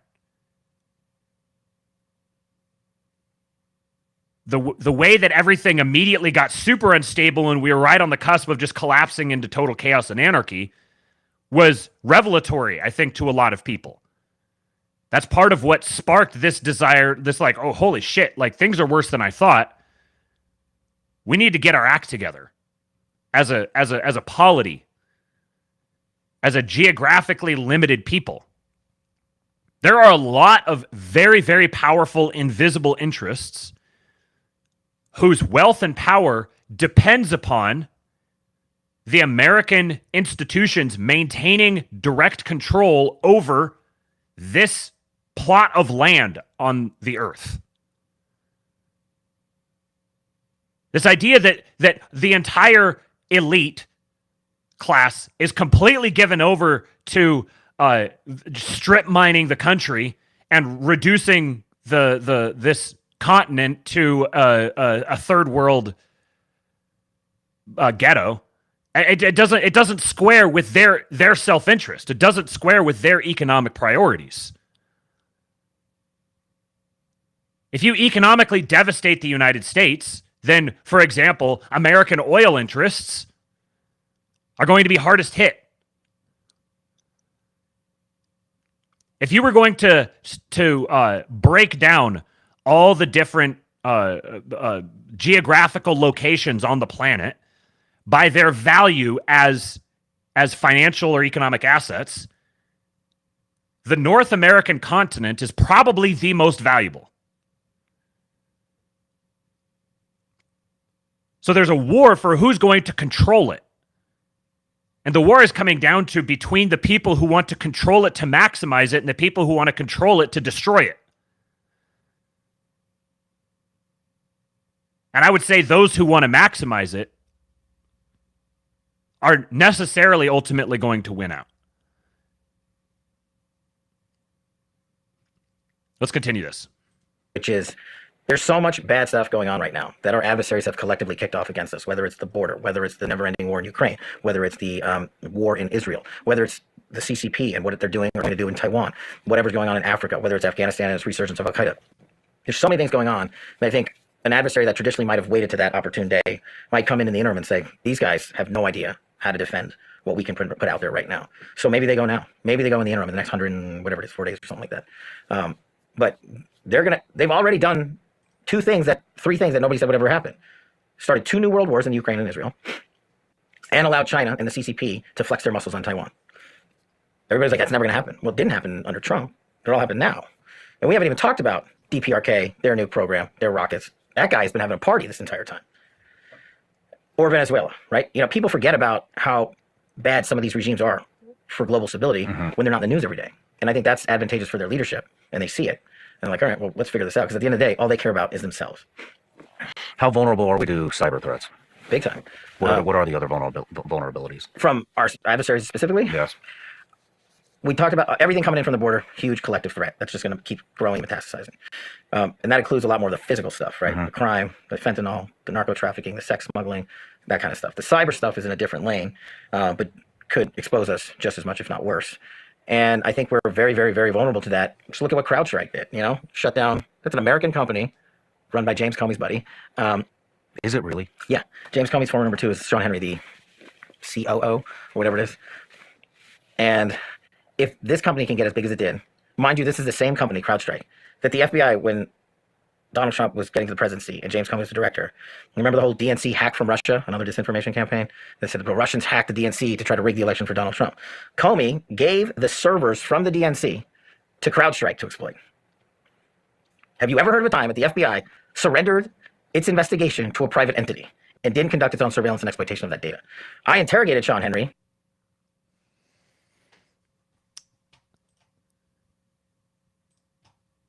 You guys need to go listen to the whole episode.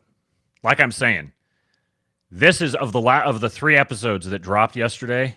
This one is probably, that we're all trending around, this one's probably the most significant. And of course, Lex Friedman's interview with Donald Trump, which is going to be very interesting to watch. That one dropped at noon my time here today, just before I went live. So I'm going to watch that as soon as this is done. I'll probably have some clips from that tomorrow. I've already seen a couple interesting ones floating around on the timeline. But the last one of the day. Eric Weinstein with Chris Williamson. Got a couple here. Now, Eric Weinstein, he's a very interesting guy. I followed Eric Weinstein very closely. I was very much in the center of the crowd, the IDW crowd. That was content that was formulated for me where I was at that time. Jordan Peterson, Eric Weinstein, not Sam Harris. I've never been a Sam Harris fan, but especially Jordan Peterson and Eric Weinstein. Eric Weinstein's a fascinating person to me. I think he has betrayed some people in his life in, I think, egregious ways.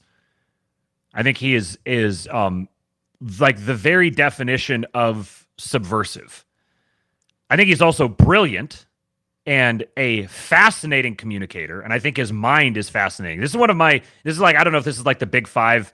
I'm like maxed out on openness on the big five. I like listening to people that I don't trust.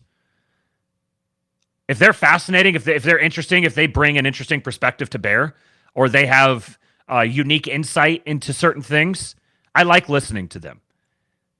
There's this, like, it's cool and fashionable to be all like, oh, Eric Weinstein, he's a Jew. He's Mike Benz is an op. All these different guys. Martyrmade, he's a covert Zionist agent, or he's like a Hitler apologist, one of the two. All of these different off limits characters, I enjoy listening to them. There's a lot of stuff that I'll listen to, and I think about wanting to say something about it or share something that they said, and I ultimately choose not to because I just don't want to deal with the I don't know, midwits in the comments that are this thing or that thing. Yes, I understand. You don't like him. I understand he kicked your dog. I understand he's whatever case you have against him. I'll still listen to him and learn something from it. So that's how Eric Weinstein is for me. Yeah, Martyrmade is not a Zionist show. Yeah, you'd be surprised how many people sure seem to think he is. This is just the brain rot is not something that's exclusive to the conscious regime apparatchiks. The brain rot has leaked out all over the place. There's a lot of people who see themselves as super based, Chad, alpha male, right wing, whatever, who are just the most brain rotted of all time. Just being openly in opposition to the regime does not make you a friend or someone worth taking seriously. John says everyone wants to be their own greatest edgelord. It's tiresome. Yes. By definition, if you're contrarian about everything, you're no longer contrarian. These guys sell out to being contrarian, and they just become their own hive mind, their own echo chamber. You just put yourself into a dialectic where you just take the opposite of everything. You're not like formulating thoughts or evaluating things critically. It becomes very easy to predict exactly what you're going to think and say on every single issue because you're not actually a contrarian. So Eric had some very interesting things to say throughout this interview, and I'm partial to the podcast milieu around Chris Williamson. So there's like Chris Williamson, Alex Hormozi, George Mack, who are some of the other guys that they talk to regularly. There's a big overlap with like Silicon Valley, sort of the California ideology culture and self-improvement and then thinking about thinking, doing a lot of meta thinking and playing around with analogies and coming up with little mental hacks and all this sort of stuff. I've always enjoyed this subculture on the internet. And a lot of them are very, I mean, it's what the IDW was. It's kind of stayed and it's sort of morphed into different ways. Tim Ferriss is another one in that same vein. And a lot of them are very, meta thinking. Yeah, shout out Meta. A lot of them are very wise people. They have very interesting insights. Like as Kate said, if your only metric is how far down the rabbit hole are they, and are they as far as I am, and if they aren't, then I have nothing to learn from, or there's no value in listening to them. I think this is just silly. I think there's a great deal, in fact, that we can learn from them because they are generally very orthogonal thinkers. They're actually very serious, very wise people. They may be mostly political normies, but politics isn't all of life. There are things outside of strictly electoral politics and political ideologies and stuff that are still worth evaluating and understanding. They're implicated one way, either in one direction or in the other direction. There's implications there. But being able to take different venues of thought and play around with these ideas and discuss the implications and the way the human mind works and how ideas develop and morph and all this sort of stuff. I think these are still very valuable people to listen to. And I like to do what I can to serve as a vector between these worlds.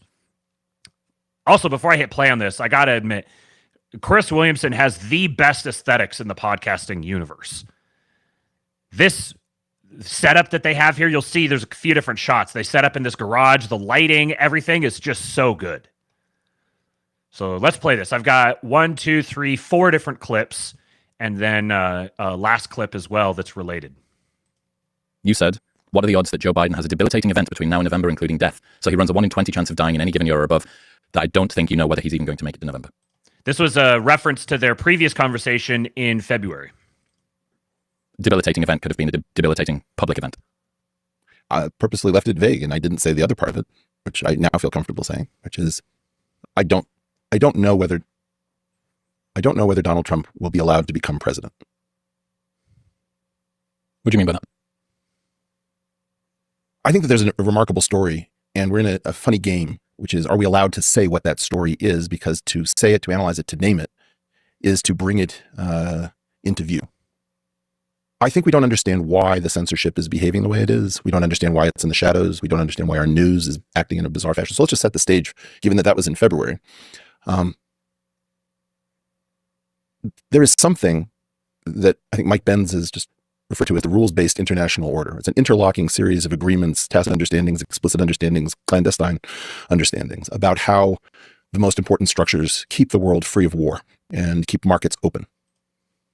And there has been a system in place, whether understood explicitly or behind the scenes or implicitly, that says the purpose of the two American parties is to prune the field of populist candidates so that whatever two candidates exist in a face-off are both acceptable to that world order. So what you're trying to do from the point of view, let's take it from the point of view of, let's say, the State Department, the intelligence community, the Defense Department, and major corporations that have to do with international issues, from arms trade to, food. They have a series of agreements that are fragile and could be overturned if a president entered the Oval Office who didn't agree with them, and the mood of the country was, why do we pay taxes into these structures? Why are we hamstrung? Why aren't we a free people? So what the two parties would do is that they would run primaries. You'd have populist candidates, and you'd pre-commit the populist candidates to support the candidates who won the primaries. As long as that took place and you had two candidates that were both acceptable to the international order, that is, that they aren't going to rethink NAFTA or NATO or what have you, we called that democracy. And so democracy was the illusion of choice, what's called magician's choice, where the choice is not actually, pick a card, any card, but somehow the magician makes sure that the card that you pick is the one that he knows. In that situation, you have magician's choice in the primaries, and then you'd have the duopoly field, two candidates, either of which was acceptable, and you could actually afford to hold an election. And the populace would vote, and that way the international order wasn't put at risk every 4 years, because you can't have alliances that are subject to the whim of the people in plebiscites. So under that structure, everything was going fine until 2016. And then the first candidate ever to not hold any position in the military nor position in government in the history of the Republican or the Oval Office, Donald Trump, broke through the primary structure. So then there was a full court press. Okay, we only have one candidate that's acceptable to the international order. Donald Trump will be under constant pressure that he's a loser, he's a wild man, he's an idiot, and he's under the control of the Russians. And then he was going to be a 20-1 underdog. And then he wins. And there was no precedent for this. They learned their lesson. You cannot afford to have candidates who are not acceptable to the international order and continue to have these alliances. This is an unsolved problem. I left this up here. Koala Bear says the post-war settlement, these things are connected. Correct. What that means is, in his own way, Eric Weinstein is here calling into question the Nuremberg regime. Now, having followed Eric Weinstein for a very long time, I know that his sympathies are not whatsoever aligned with the majority of people who might call into question the Nuremberg regime. And yet he still is in his own way. A couple of the other comments here. Eric is legit a genius. I enjoy Chris's show, says Thomas Queries. Yes, he is. And someone else here said, Kate said, I've only ever seen Eric's brother speak. Seems like an insightful guy that's almost there. So Eric is probably at least a standard deviation in IQ higher than Brett. Brett, I think, is much more honest and trustworthy. If politically, maybe a little, he's kind of boomery politically. Eric is much more of a wild card. Part of being an extremely high IQ person who is also very high in disagreeableness is it makes him pretty insufferable. He very much enjoys sniffing his own farts, and he's very sensitive about that perception of himself. So he's very insecure publicly. Brett is much more secure. Eric is very insecure. There's kind of a naivete to him, while he's also incredibly brilliant across a whole range of different things, and his mind is clearly operating at peak, like the highest octane possible. He's also very kind of insecure and sort of naive in the way that he engages with the world. And he has, surprise, surprise, a perpetual victim complex about himself, where he puts himself into situations where he's obviously going to wind up a victim of something. And then he's like, oh no, I was a victim. Kind of obvious reasons there.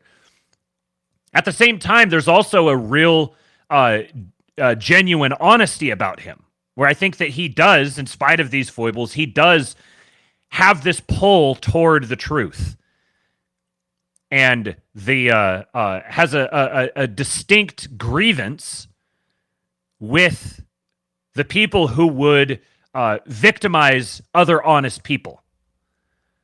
He's a complicated fellow. Both of these things are true simultaneously, and I think that he brings great insight on these types of issues in the way that he thinks about them and communicates them, conceives of these little turns of phrase, or is able to employ analogies like magician's choice to deliver these sorts of ideas. So I think there's still a lot of utility in him. John says EW is a bit of a shithead, but he can be convinced of new ideas, which makes him an asset. Yeah, I just like, I don't trust him. I think he doesn't trust himself, and he probably doesn't mistrust himself enough. So he's someone to hold lightly, to keep at arm's length, but he's also one of the most brilliant people alive. Very much has megalomaniacal tendencies, and is very sensitive to the fact that he has megalomaniacal tendencies, and is thus very triggered by the notion that he's going to have megalomaniacal tendencies. It's funny, in the interview at one point, I don't remember if it's in one of these clips, he talks about how he just doesn't care about like comments that people leave. You know, there's always going to be the people who are sniping at you and going after you, and they talk about the way people's minds fall into these buckets and they're not totally aware of it and all this. And he makes a funny admission where he says, oh, I just don't care about what those people say. Because here's an example. I had this interview with so-and-so, and afterwards, the YouTube comments were full of this perspective and this perspective that are completely warring with each other. And see, this is how when the people comment, they're like, the one person is saying, oh, this guy's a total fed, and this other guy's like, oh, Eric is completely brilliant. And both of these people exist somehow they are in the same world, but they're existing in it in opposite ways. And this is commentary on them. And I'm like, bro, this is commentary on you. Like, you're taking time out of your day to go sit and peruse the YouTube comments on your own interview. This is actually evidence of just how much you do care about what these people are saying. Methinks the man doth protest too much. It's a funny characteristic of you could see this very often in anybody. The things that they tend to focus on the most about themselves. This is why online personality tests are really bad. Because people are typically very keenly aware of their own weaknesses and blind to their strengths. By strengths, I don't mean like their talents. I mean like their natural cognitive proclivities. Like, you don't look at your own eyeballs. You look through your eyeballs. So you don't see your eyeballs, even though your eyeballs are closer to your brain than anything else. So people will say, oh, I hate procrastination. You're a procrastinator. I hate it when people do yada, yada, yada. That's because you do yada, yada, yada. You see those things because they're a key part of you that you don't pick up on them being a key part of you because they're the lenses that you're looking through. Brett means well. Yeah, Brett, I think, is very, very trustworthy. He's very humble, very sincere. He's a very good guy. And he also had an interesting take recently. He tweeted something like you can't microdose the red pills. It's kind of an interesting, wonder where that's coming from. Brett is the kind of guy who would make you believe you could learn about anything if he was your high school social studies teacher. Yeah, he's very, very good teacher. Eric would also be a very, very good teacher, but in a different sort of way. Very renegade. Nietzsche's horse says, disregarding Eric W.'s schizo ramblings about his physics ideas, he says a lot of good stuff. Yeah, and I really enjoy the schizo ramblings about the physics ideas. Like, this is another one of those, I don't need them to be accurate. I don't need to, I'm just interested in a really smart person who's just kind of willing to just sort of fling himself out there on this kind of stuff. Because I'm not smart enough to weigh into it. I have to listen to other people talk about it. Yes, he did work for Peter Thiel. Yes. In fact, when he had his podcast, The Portal, Peter Thiel was his first guest. And that was probably the first time that I started getting really interested in Peter Thiel and what he had to say about things. It was a very, very Peter Thiel interview, all the way down to his whole presentation and everything. But there's a reason why he no longer works for Peter Thiel. That was it may have been a mutual, I don't think it was a mutual parting of ways, but there was a very good reason for the parting of ways. And that relationship is, I would say, probably unmendable based on some of the stuff that I've heard. And it's definitely a big check in the demerit column for Eric.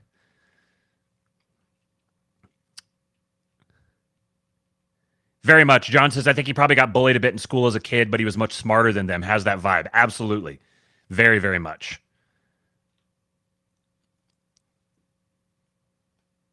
Yeah, he does want someone to respond to his geometric physics thing. I think he reads his comments because he's looking for that. We have a guy in the King Pill Discord who was part of the community that Eric created with the portal, which ended in just absolutely spectacular, catastrophic fashion.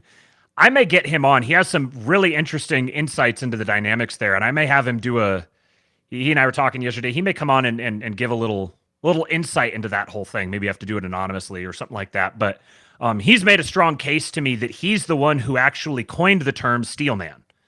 You talk about steelmanning an argument, and this may seem improbable that in the King Pill Discord, we would have the guy who coined the term. But it was interesting in this interview, Eric actually mentioned that, and he said, it wasn't something that was original to me. I can't remember where I got it, but he's the one who brought it to the mainstream. But what it was there was a debate that was going on there talking about steel man and 10 man and straw man. And this friend of ours in the King Pill Discord was the one who first started using steel man, brought it to that Discord. They were hashing it out. Eric plucked it out and took it. And now it's entered the mainstream. You guys are jamming in the comments here. Josiah says, I like the way Weinstein talks, extremely effortlessly dramatic, spooky. Yeah, he is very melodramatic. And it's like a self-conscious performance art for him when he's talking. This is part of him being very much up his own ass. That he very much values everything he has to say, which I don't think is inappropriate because I think he has a lot of interesting stuff to say, but he can't help himself but advertise it that way. And I think this is one of the features and bugs about him because it makes him very interesting to listen to. But it also means that I can understand why people tire of him easily.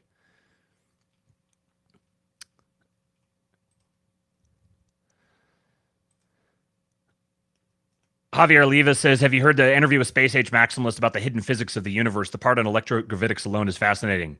I want to highlight this because if you haven't listened to it yet, go listen to it. It's a 3-part series called, I want to say it's like the Consciousness Revolution or something like that. Space Age Maximalist. The podcast is called Jungle Bunker Telemetric Funk. Absolutely go listen to it. It's very, very good. Okay, next clip here. Describing the 2 types of democracy in America. And I would say this is more than just America. This is, quote unquote, the West at large. it was a very immoral thing that was done to him. He was asked the question, will you pre-commit that you will accept the results of an election? Now, if you were going to rig an election, you would ask somebody that to begin with, and that's part of the game. And he says, well, we'll see. So you have this very strange thing going on where democracy is the greatest threat to democracy. Now, how can that be? It's two different concepts of democracy. One concept of democracy is the will of the people. You hold plebiscites. And even if you do it with an electoral college or political parties, the idea is that the people are elected by and of and for the people. The other idea of democracy is that democracy is about institutions that sprang from democracy once upon a time, and that those institutions have to be kept strong. Those are two completely different concepts that are overloaded to the same word. Under that circumstance, we have a paradox, which is how do we keep the electorate from overturning the type A democracy from overturning the type B democracy? And that's the unsolved problem that they will not bring in front of the people. So what you have is a situation in which I believe that there are many people in Washington, D.C. who think that Donald Trump cannot become president because he can now go for broke. He's also not going to try to run for re-election. He's relatively unconstrained. He's wealthy. He's learned how to play a lot of these games. And maybe got a little bit of an axe to grind as well after the last 6 years. No kidding. And he's a wild card. There are three people who are doing amazing versions of the drunken boxing game. Kanye, who's probably the first one to really fail, Elon, and Donald Trump. And all three of them tried to do something where you couldn't pin them down. You couldn't figure out what they were going to do next. And that's what the order keeps trying to do. Will you commit to this? Will you say this? Will you mouth these words? And none of these people would play the game. I find this all. You ever see Emmanuel Augustus, or this boxer who actually, I think Floyd Mayweather said it was his toughest opponent because he wouldn't fight in a style that anyone could recognize. Probably the most unpredictable. And the most entertaining boxer I've ever seen in my life. This reminded me, I was going to look up some clips of this guy to see the Drunken Master. I've heard of him before. Let's share. This is the guy he's talking about.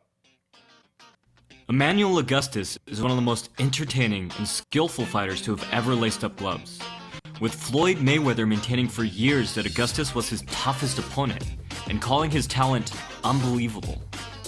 Augustus knew the ins and outs of fighting so well that he could literally dance around his opponents, earning him the nickname of Drunken Master.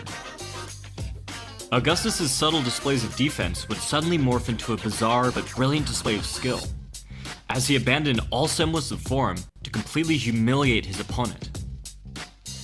He would even occasionally use his dance moves as elaborate setups or feints. As such, watching him provides a multitude of entertaining examples on how to best transition through several different head slots, foot positions. Okay. So that's what he's referring to. We'll get back to it here. And just check out any highlight reel and you won't even believe this is real. It doesn't seem possible. So that's what Donald Trump is. He's a guy who's got formulas that confuse people like Sam Harris. Sam and I have been debating this for years. I think that Trump is an incredibly intelligent man and that there's incredible method in his tweets of old. You can put them into a data set and you say that there are 5 or 6 different types of tweets and that the left falls for every one of them every time. So in the situation, you have a question. How is it that Donald Trump and RFK Jr. cannot possibly reach the Oval Office and we have to have a candidate who is pre-subscribed to perpetuating these institutions, these agreements, and these orders? And there's only 1 out of 3 who has that character, and that person has not won a primary. Right now, we have no idea who's running the United States of America. I just came here in a Tesla, and I did not steer once. And I would say America is in full self-driving mode, and we don't know what the AI is that's running the Oval Office, and that's really bizarre, given that we have something like 6 minutes to make a decision about nuclear launches. See, these are the sorts of things that, like, Eric Weinstein puts this just so perfectly. I drove in a Tesla. I didn't steer once. Right now, we're in full self-driving mode, and we don't know the AI that's running the Oval Office. Now, I would say we do know the AI, and he kind of does this sort of thing rhetorically, where it's like we have to revel in, oh, there's no answers. There's no answers. Why? Oh, because I'm the one who will provide the answer. And this is where, again, you have to hold him at arm's length. He's definitely has an instinct for subversion in this way. There's kind of a deliberate clouding of things where he's giving you a lot, like 99% of the truth, but there's like this clouding there because he wants to be the one who brings all the answers. He wants to be the one that people come to for the answers. But if you recognize this, if you understand this is how he communicates, then you can listen through that filter. We have no idea what the United States government in the executive branch actually is.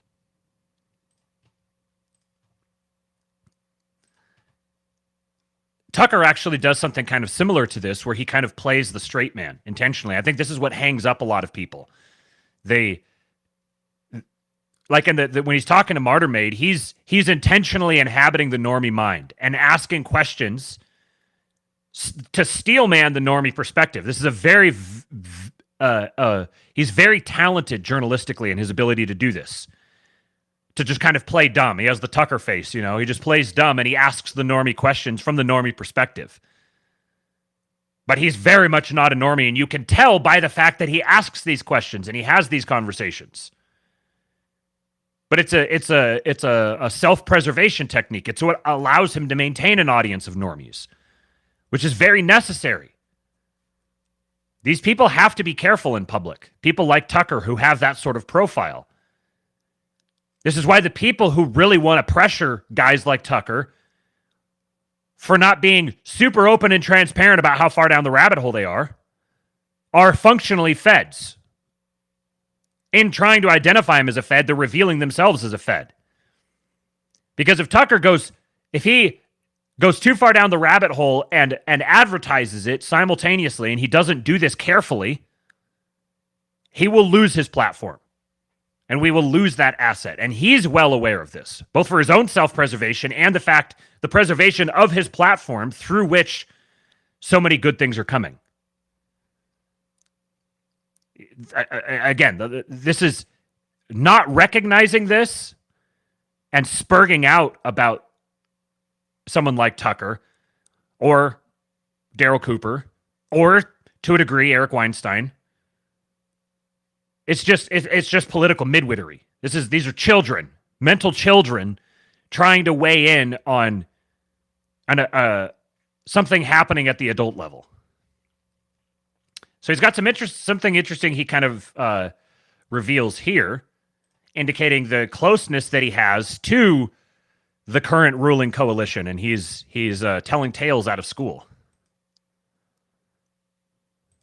If I understand what you just said, I think Kamala has some communism in her appeal. It may not be native to her, but I know that the under 30 crowd is playing with like neo-Marxian ideas, and that I've been told by the Democratic Party, we need their votes. Don't worry. They won't get anywhere inside the party. We just let them mouth off and they don't get any legislation passed. Like I've been told, here's the plan. We need you to stop coming after us. Of course we're hypocritical. We're courting communists because we need the votes to win, but I guarantee you they won't be able to do any damage if we are elected. So now you say something about Kamala, and somebody says, I can see the communism. Equity is communism. It's equality of outcome. That the support for October 7th is revolutionary. It's not, you're not talking about liberalism or progressivism. You're talking about calling murder of parents in front of their children resistance. These sorts of things are confusing us because we have these very strange amalgams. I can tell you that part of Kamala is the appeal to the Hamptons crowd that she will continue the carried interest exemption in the tax code. That doesn't feel very communistic. Another part of her is speaking to, radical Islamists saying, don't worry, we're going to be portraying this as bigotry and Islamophobia. You're just another religion like any other, and you're being subjected to prejudice. So how do you deal with an amalgam where you can't go long and short? I can tell you that there are parts of Donald Trump that I very much appreciate, and there are parts of Donald Trump that make it impossible for me to imagine voting for him. When he was at a rally and there was a protester being led out, and he said, back in the day, we all have our bad Trump. We know how to take care of such people. And if anybody wants to rough these people up, I'll pay your legal bills. And I thought, wow, you have no idea what you just unleashed and you're comfortable with it. I don't want that person with a nuclear football. My discomfort with Donald Trump isn't a class issue or whatever. It's that I saw a temperament that shouldn't be anywhere near that. Kamala Harris shouldn't be anywhere near the nuclear football. I have no idea who's on top of the nuclear football because it can't be Joe Biden. I promise you that. And I've been assured, by the way, that what's really going on is that there's a team that is governing because Biden cannot, and that I should feel, if I knew who these people were, I would be pleased as punch because they're far better than Joe Biden. Can you imagine being told that as an American? We're not going to invoke the Constitution and rid ourselves of a president who's incompetent. We've instead installed a great team that you can't see, so don't worry. So in all of these situations, Chris, I think what's happening is we don't have the ability to slice and dice. The average person, I don't know if you've seen this poll that I'm running right at the moment, it's still live. I decided to try to make He goes into something kind of interesting here where it's a very Eric Weinstein thing where he's galaxy braining the pro-choice, pro-life thing. And it's kind of interesting, but it's also very insufferably Eric Weinstein. Go listen to the whole podcast if you want to hear that part. But I think one thing that's very clear to me about Eric Weinstein that kind of puts his whole story together is that his biggest opposition to this, he described these two forms of democracy, and he actually doesn't have a problem with the institutional form of democracy. He'll very happily make the case for that. The reason why he's so wrapped around the axle about this is because, number one, well, part of it is just an internal conflict, I think, that he has, where he's obviously smart and well-read enough to be able to make these kinds of assessments.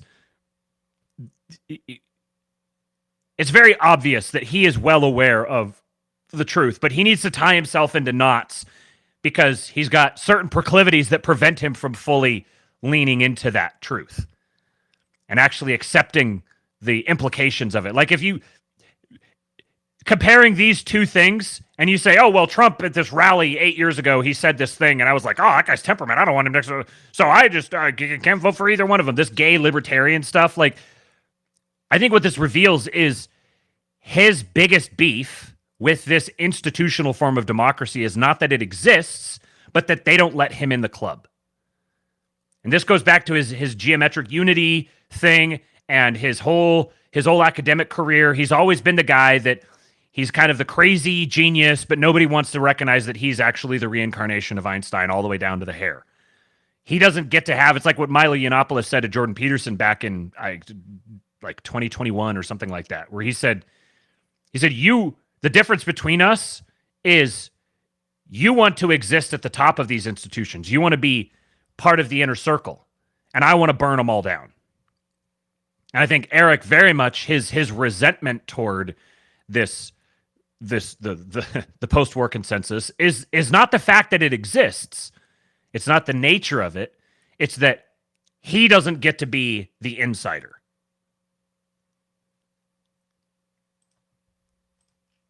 Which then, I think, informs this next clip here to a degree. This is the last clip I've got, and then I've got a something related to it at the very end.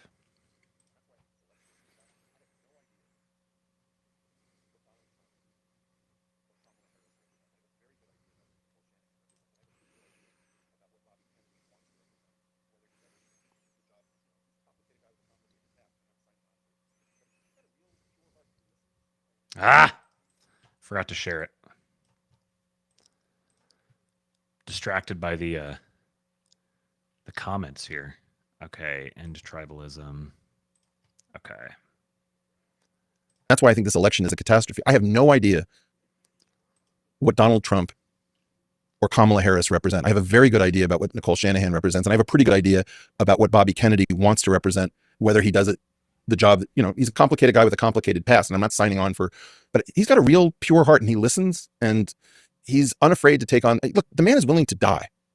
I want to be very clear about this. Bobby Kennedy is willing to die to take on the intelligence community like his uncle. This is a person of extraordinary courage, of extraordinary intelligence and ability, who's had a very complicated life. And yeah, there's, like with anybody, there's a lot of stuff that I don't want to sign on for, but I'm definitely working with that campaign, which is not asking me to endorse it. And I'm parking my interest with them. And I want to explain what the calculation is, because usually the question is, who are you for? Who are you against? It's not that. If more people will answer Kennedy Shanahan until November 1st, you will get the maximum amount of leverage over the other two campaigns at a bare minimum. But if you throw your lot in with Donald Trump or Kamala, the duopoly has won every election since Millard Fillmore. That's 42 straight elections. If we do not break the duopoly, it will break us.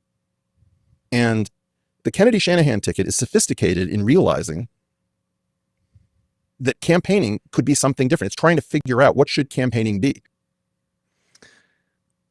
So I think it's interesting. It's already well known. He's posted stuff on social media of him with Nicole Shanahan and RFK. And I would say these things just are not. These don't go together. This I can't bring myself to support either one of these two primary campaigns because duopoly, blah blah blah blah blah. As if Trump is like representative of the duopoly because he has an R next to his name. But I'm going to work with this campaign that has just endorsed Trump. This is the sort of thing I do find insufferable about Eric. And I think based on the thing I was saying with the last clip, that to him, there's a lot of self-interest here, and that this is now my vehicle for being able to be the outsider contrarian while also being the insider. I get to go be on the inside. I'm going to be part of this campaign. See, I'm so gracious. I'm so gracious and magnanimous. They're not even asking me to endorse them. They're not asking me to to publicly endorse them, but I'm working with them because this is my vehicle in. I think he's a complicated dude because I think he also means this. He wants to mean this. He wants to mean every single thing he says. He wants to insinuate himself in, but he also wants to be able to tell himself that he's very magnanimous and gracious. And I think ultimately we all have our foibles, we all have our conflicts, and there's something very paradoxical about being human and being both strong and weak simultaneously. So I'm not going to cast him out because he has these conflicts. I think he's, like I said, I think he's valuable. I think he provides some valuable insight. Yeah. How long ago was this filmed? I think I'm pretty sure this was filmed just within the last couple of days. I don't think there's a long lag between when he films them and when he releases them. And it would be funny if he filmed this before the RFK concession. Then it would be kind of funny that he's presenting himself as like, oh, he's kind of this insider and he's working with this campaign and stuff, but he had no idea that this was coming. That would be a very Eric Weinstein thing to do. Strom Thurman says, big gamma energy from Weinstein. Yes. Yeah, very much. Very much. So the last clip I've got for you guys today is another campaign ad from the RFK campaign posted by Nicole Shanahan. 3.5 million views. And this is such good political ad creation. Having the RFK campaign aligned with Trump is going to yield so many good things. Again, this is libs pandering to libs as pro-Trump libs, which is a fascinating thing for this to exist after the last 10 years, to have a lib campaign speaking to libs, trying to draw them into the Trump orbit is just phenomenal. But the video here is masterfully produced to appeal to that 1990s Democrat mind. This conjunction of an immense military establishment and a large arms industry is new in the American experience. Yet we must not fail to comprehend its grave implications. We must guard against the acquisition of unwarranted influence, whether sought or unsought, by the military-industrial complex. Listen to the wind blow, watch the sun rise. This country will do whatever must be done to protect its own security and that of its allies. General, we got a message from Khrushchev which said that he would withdraw these missiles, providing we did not plan to invade Cuba. Now the time has come for this nation to fulfill its promise. A country is as strong really as its citizens, and I think that mental and physical health, mental and physical vigor go hand in hand. A great change is at hand, and our task, our obligation, is to make that revolution, that change, peaceful and constructive for all.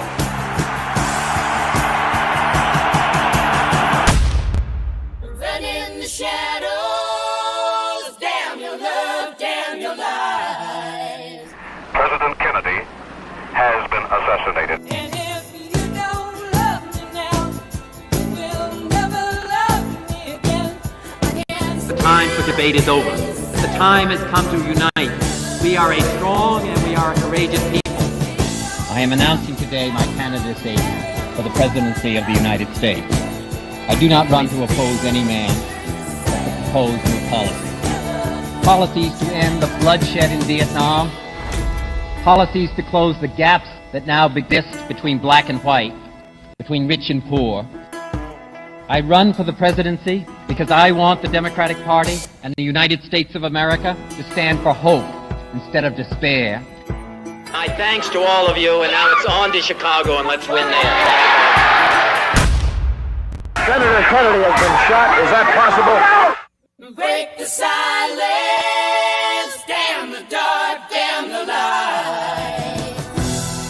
If you're going to do anything important with your life, There's going to be a hero's journey where you go through the valley of death. You feel you're completely alone. When my uncle was president, everybody was talking about Camelot. And I ended up reading a book about Camelot called The Once and Future King. It gave me the capacity to process pain in a different way. The trick to life is to not have expectations, but just to know what your duty is and to do it. You become relentless. Nobody can defeat you.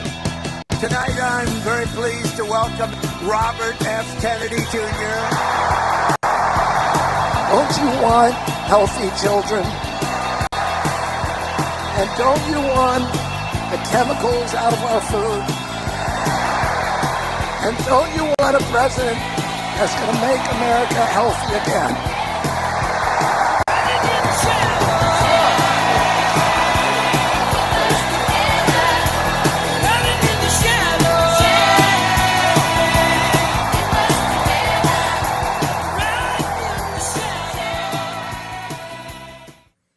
This is absolute Keno. Kate says that hippy dippy of Fleetwood Mac combined with the nobility and class of the Kennedy name to draw them into MAGA. Awesome fusion. And Andrew says pro-Trump libs is a huge pendulum swinging back moment. Yes, very much so. John says dead serious here. That's the best campaign ad ever created. First of all, I gotta highlight one of the things in here. We talked about the Q people losing their minds. Here you go. This is another one. I guarantee you, I haven't looked, but I guarantee you they're real excited about this shot of JFK Jr. here. This is a signal. But I mean, we're now using political campaign ads to remind people of JFK's health plan for young men, for young Americans. We've got videos of a bunch of young white boys out getting swole. And all of this to draw the ultimately individually harmless, but collectively extremely powerful demographic of boomer libs. The boomer libs are not just boomers themselves. It's the people who subscribe to the actual naive adherents of naive boomer idealism. Drawing them into the Trump orbit in this way and creating this synthesis, ensuring actual staying power for this sort of campaign to make America healthy again. This is political brilliance. And being able to make the Trump campaign into a Bobby Kennedy campaign is so good because their interests are synthesized. They're so closely aligned. Being able to maintain the Bobby Kennedy campaign while also making it ultimately about Trump. This is also reestablishing the notion of healthy patronage. Ultimately, Trump is the powerful figurehead. Trump is the king. Bobby Kennedy is one of his chief lords. Bringing in his army, my army is at your disposal to accomplish the things you want to accomplish as long as you help me accomplish the things I want to accomplish. This is good, wholesome, sustainable politics.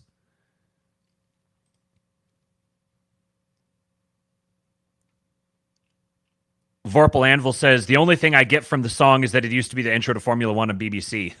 Interesting. I didn't realize that. This would be a great thing to play for the Formula One audience.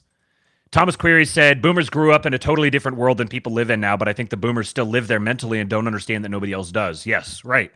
And you're not going to bludgeon that out of them. They're going to die. They're going to die, and the overwhelming majority of that worldview is going to go with them, along with lots of good things. We need to come full circle on the boomers. I think I've very well made my position clear on how damaging I think the boomer generation has been, but you can hold that idea and also recognize that this was something that was inflicted on them. The boomers were children of a bunch of PTSD victims. They grew up in a world of lies. They were the first generation to be thoroughly indoctrinated into the Nuremberg regime. They didn't choose to grow up that way. They didn't choose to be bought off economically as an entire generation. and deceived and indoctrinated into this new world order. And when they die, there's a tremendous amount of wisdom and memories and wholesome spirit that's going to go with them. They're like the last true pre-internet generation. Because Gen X was like the first real internet generation. Millennials were by and large the first complete internet generation. And then the Zoomers are like the first social media generation. So for the touch grass proponents out there, you can't be a big touch grass proponent and also anti-boomer. Our job is to redeem the boomers, not cast them into the fiery pits of hell for their crimes. We must redeem them, and we must make right their errors.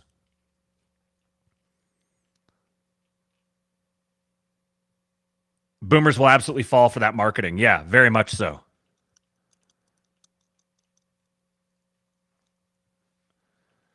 Someone needs to make a Halo 3 Believe ad campaign for Trump. All right, boys, you've got your marching orders. Hop to it. I'll amplify it. We'll get the dark MAGA crowd on it. Josh Ham says, are we going to bring back the JFK National High School Athletic Program? That with clean food would be a huge right-wing shift in the whole culture of America. Huge. Absolutely. 100%. Forgive and love the boomers. Thomas Query says, it's very true that the boomers' parents were a bunch of PTSD victims. I saw that in my uncles, all of whom were drafted into the Marines and fought in Korea and Vietnam. Yep.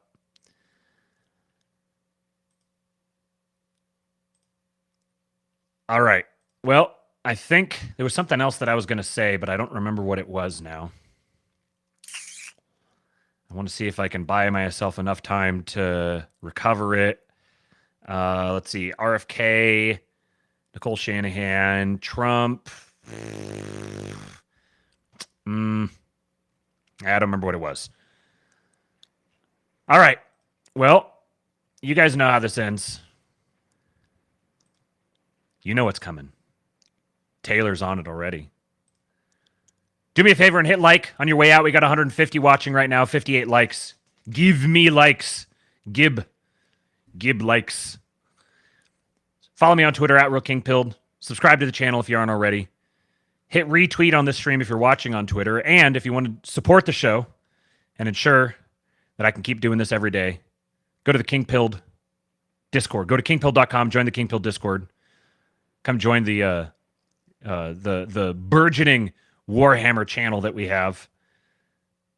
Show up for the Schizo stream on Friday evening, and we'll be back with some more tomorrow. And I saw your comments in here about maybe a new panel show, a distant right-wing panel show. Apparently, there's a void in the market now. Perhaps KingPilled needs to jump on that. I will say there is a great right-wing panel show that airs every week. Old Glory Club, Pony Express Radio. Go check that out if you haven't. And maybe we'll have a little more something coming down the pike for the King-Pilled audience. Anyways, appreciate you guys. Thank you for showing up. I'll be back tomorrow for another episode of the Astrolabe. Until then, I give you guys Hulk. Why didn't it work? They're my hero. And they tried to kill the next president of the United States.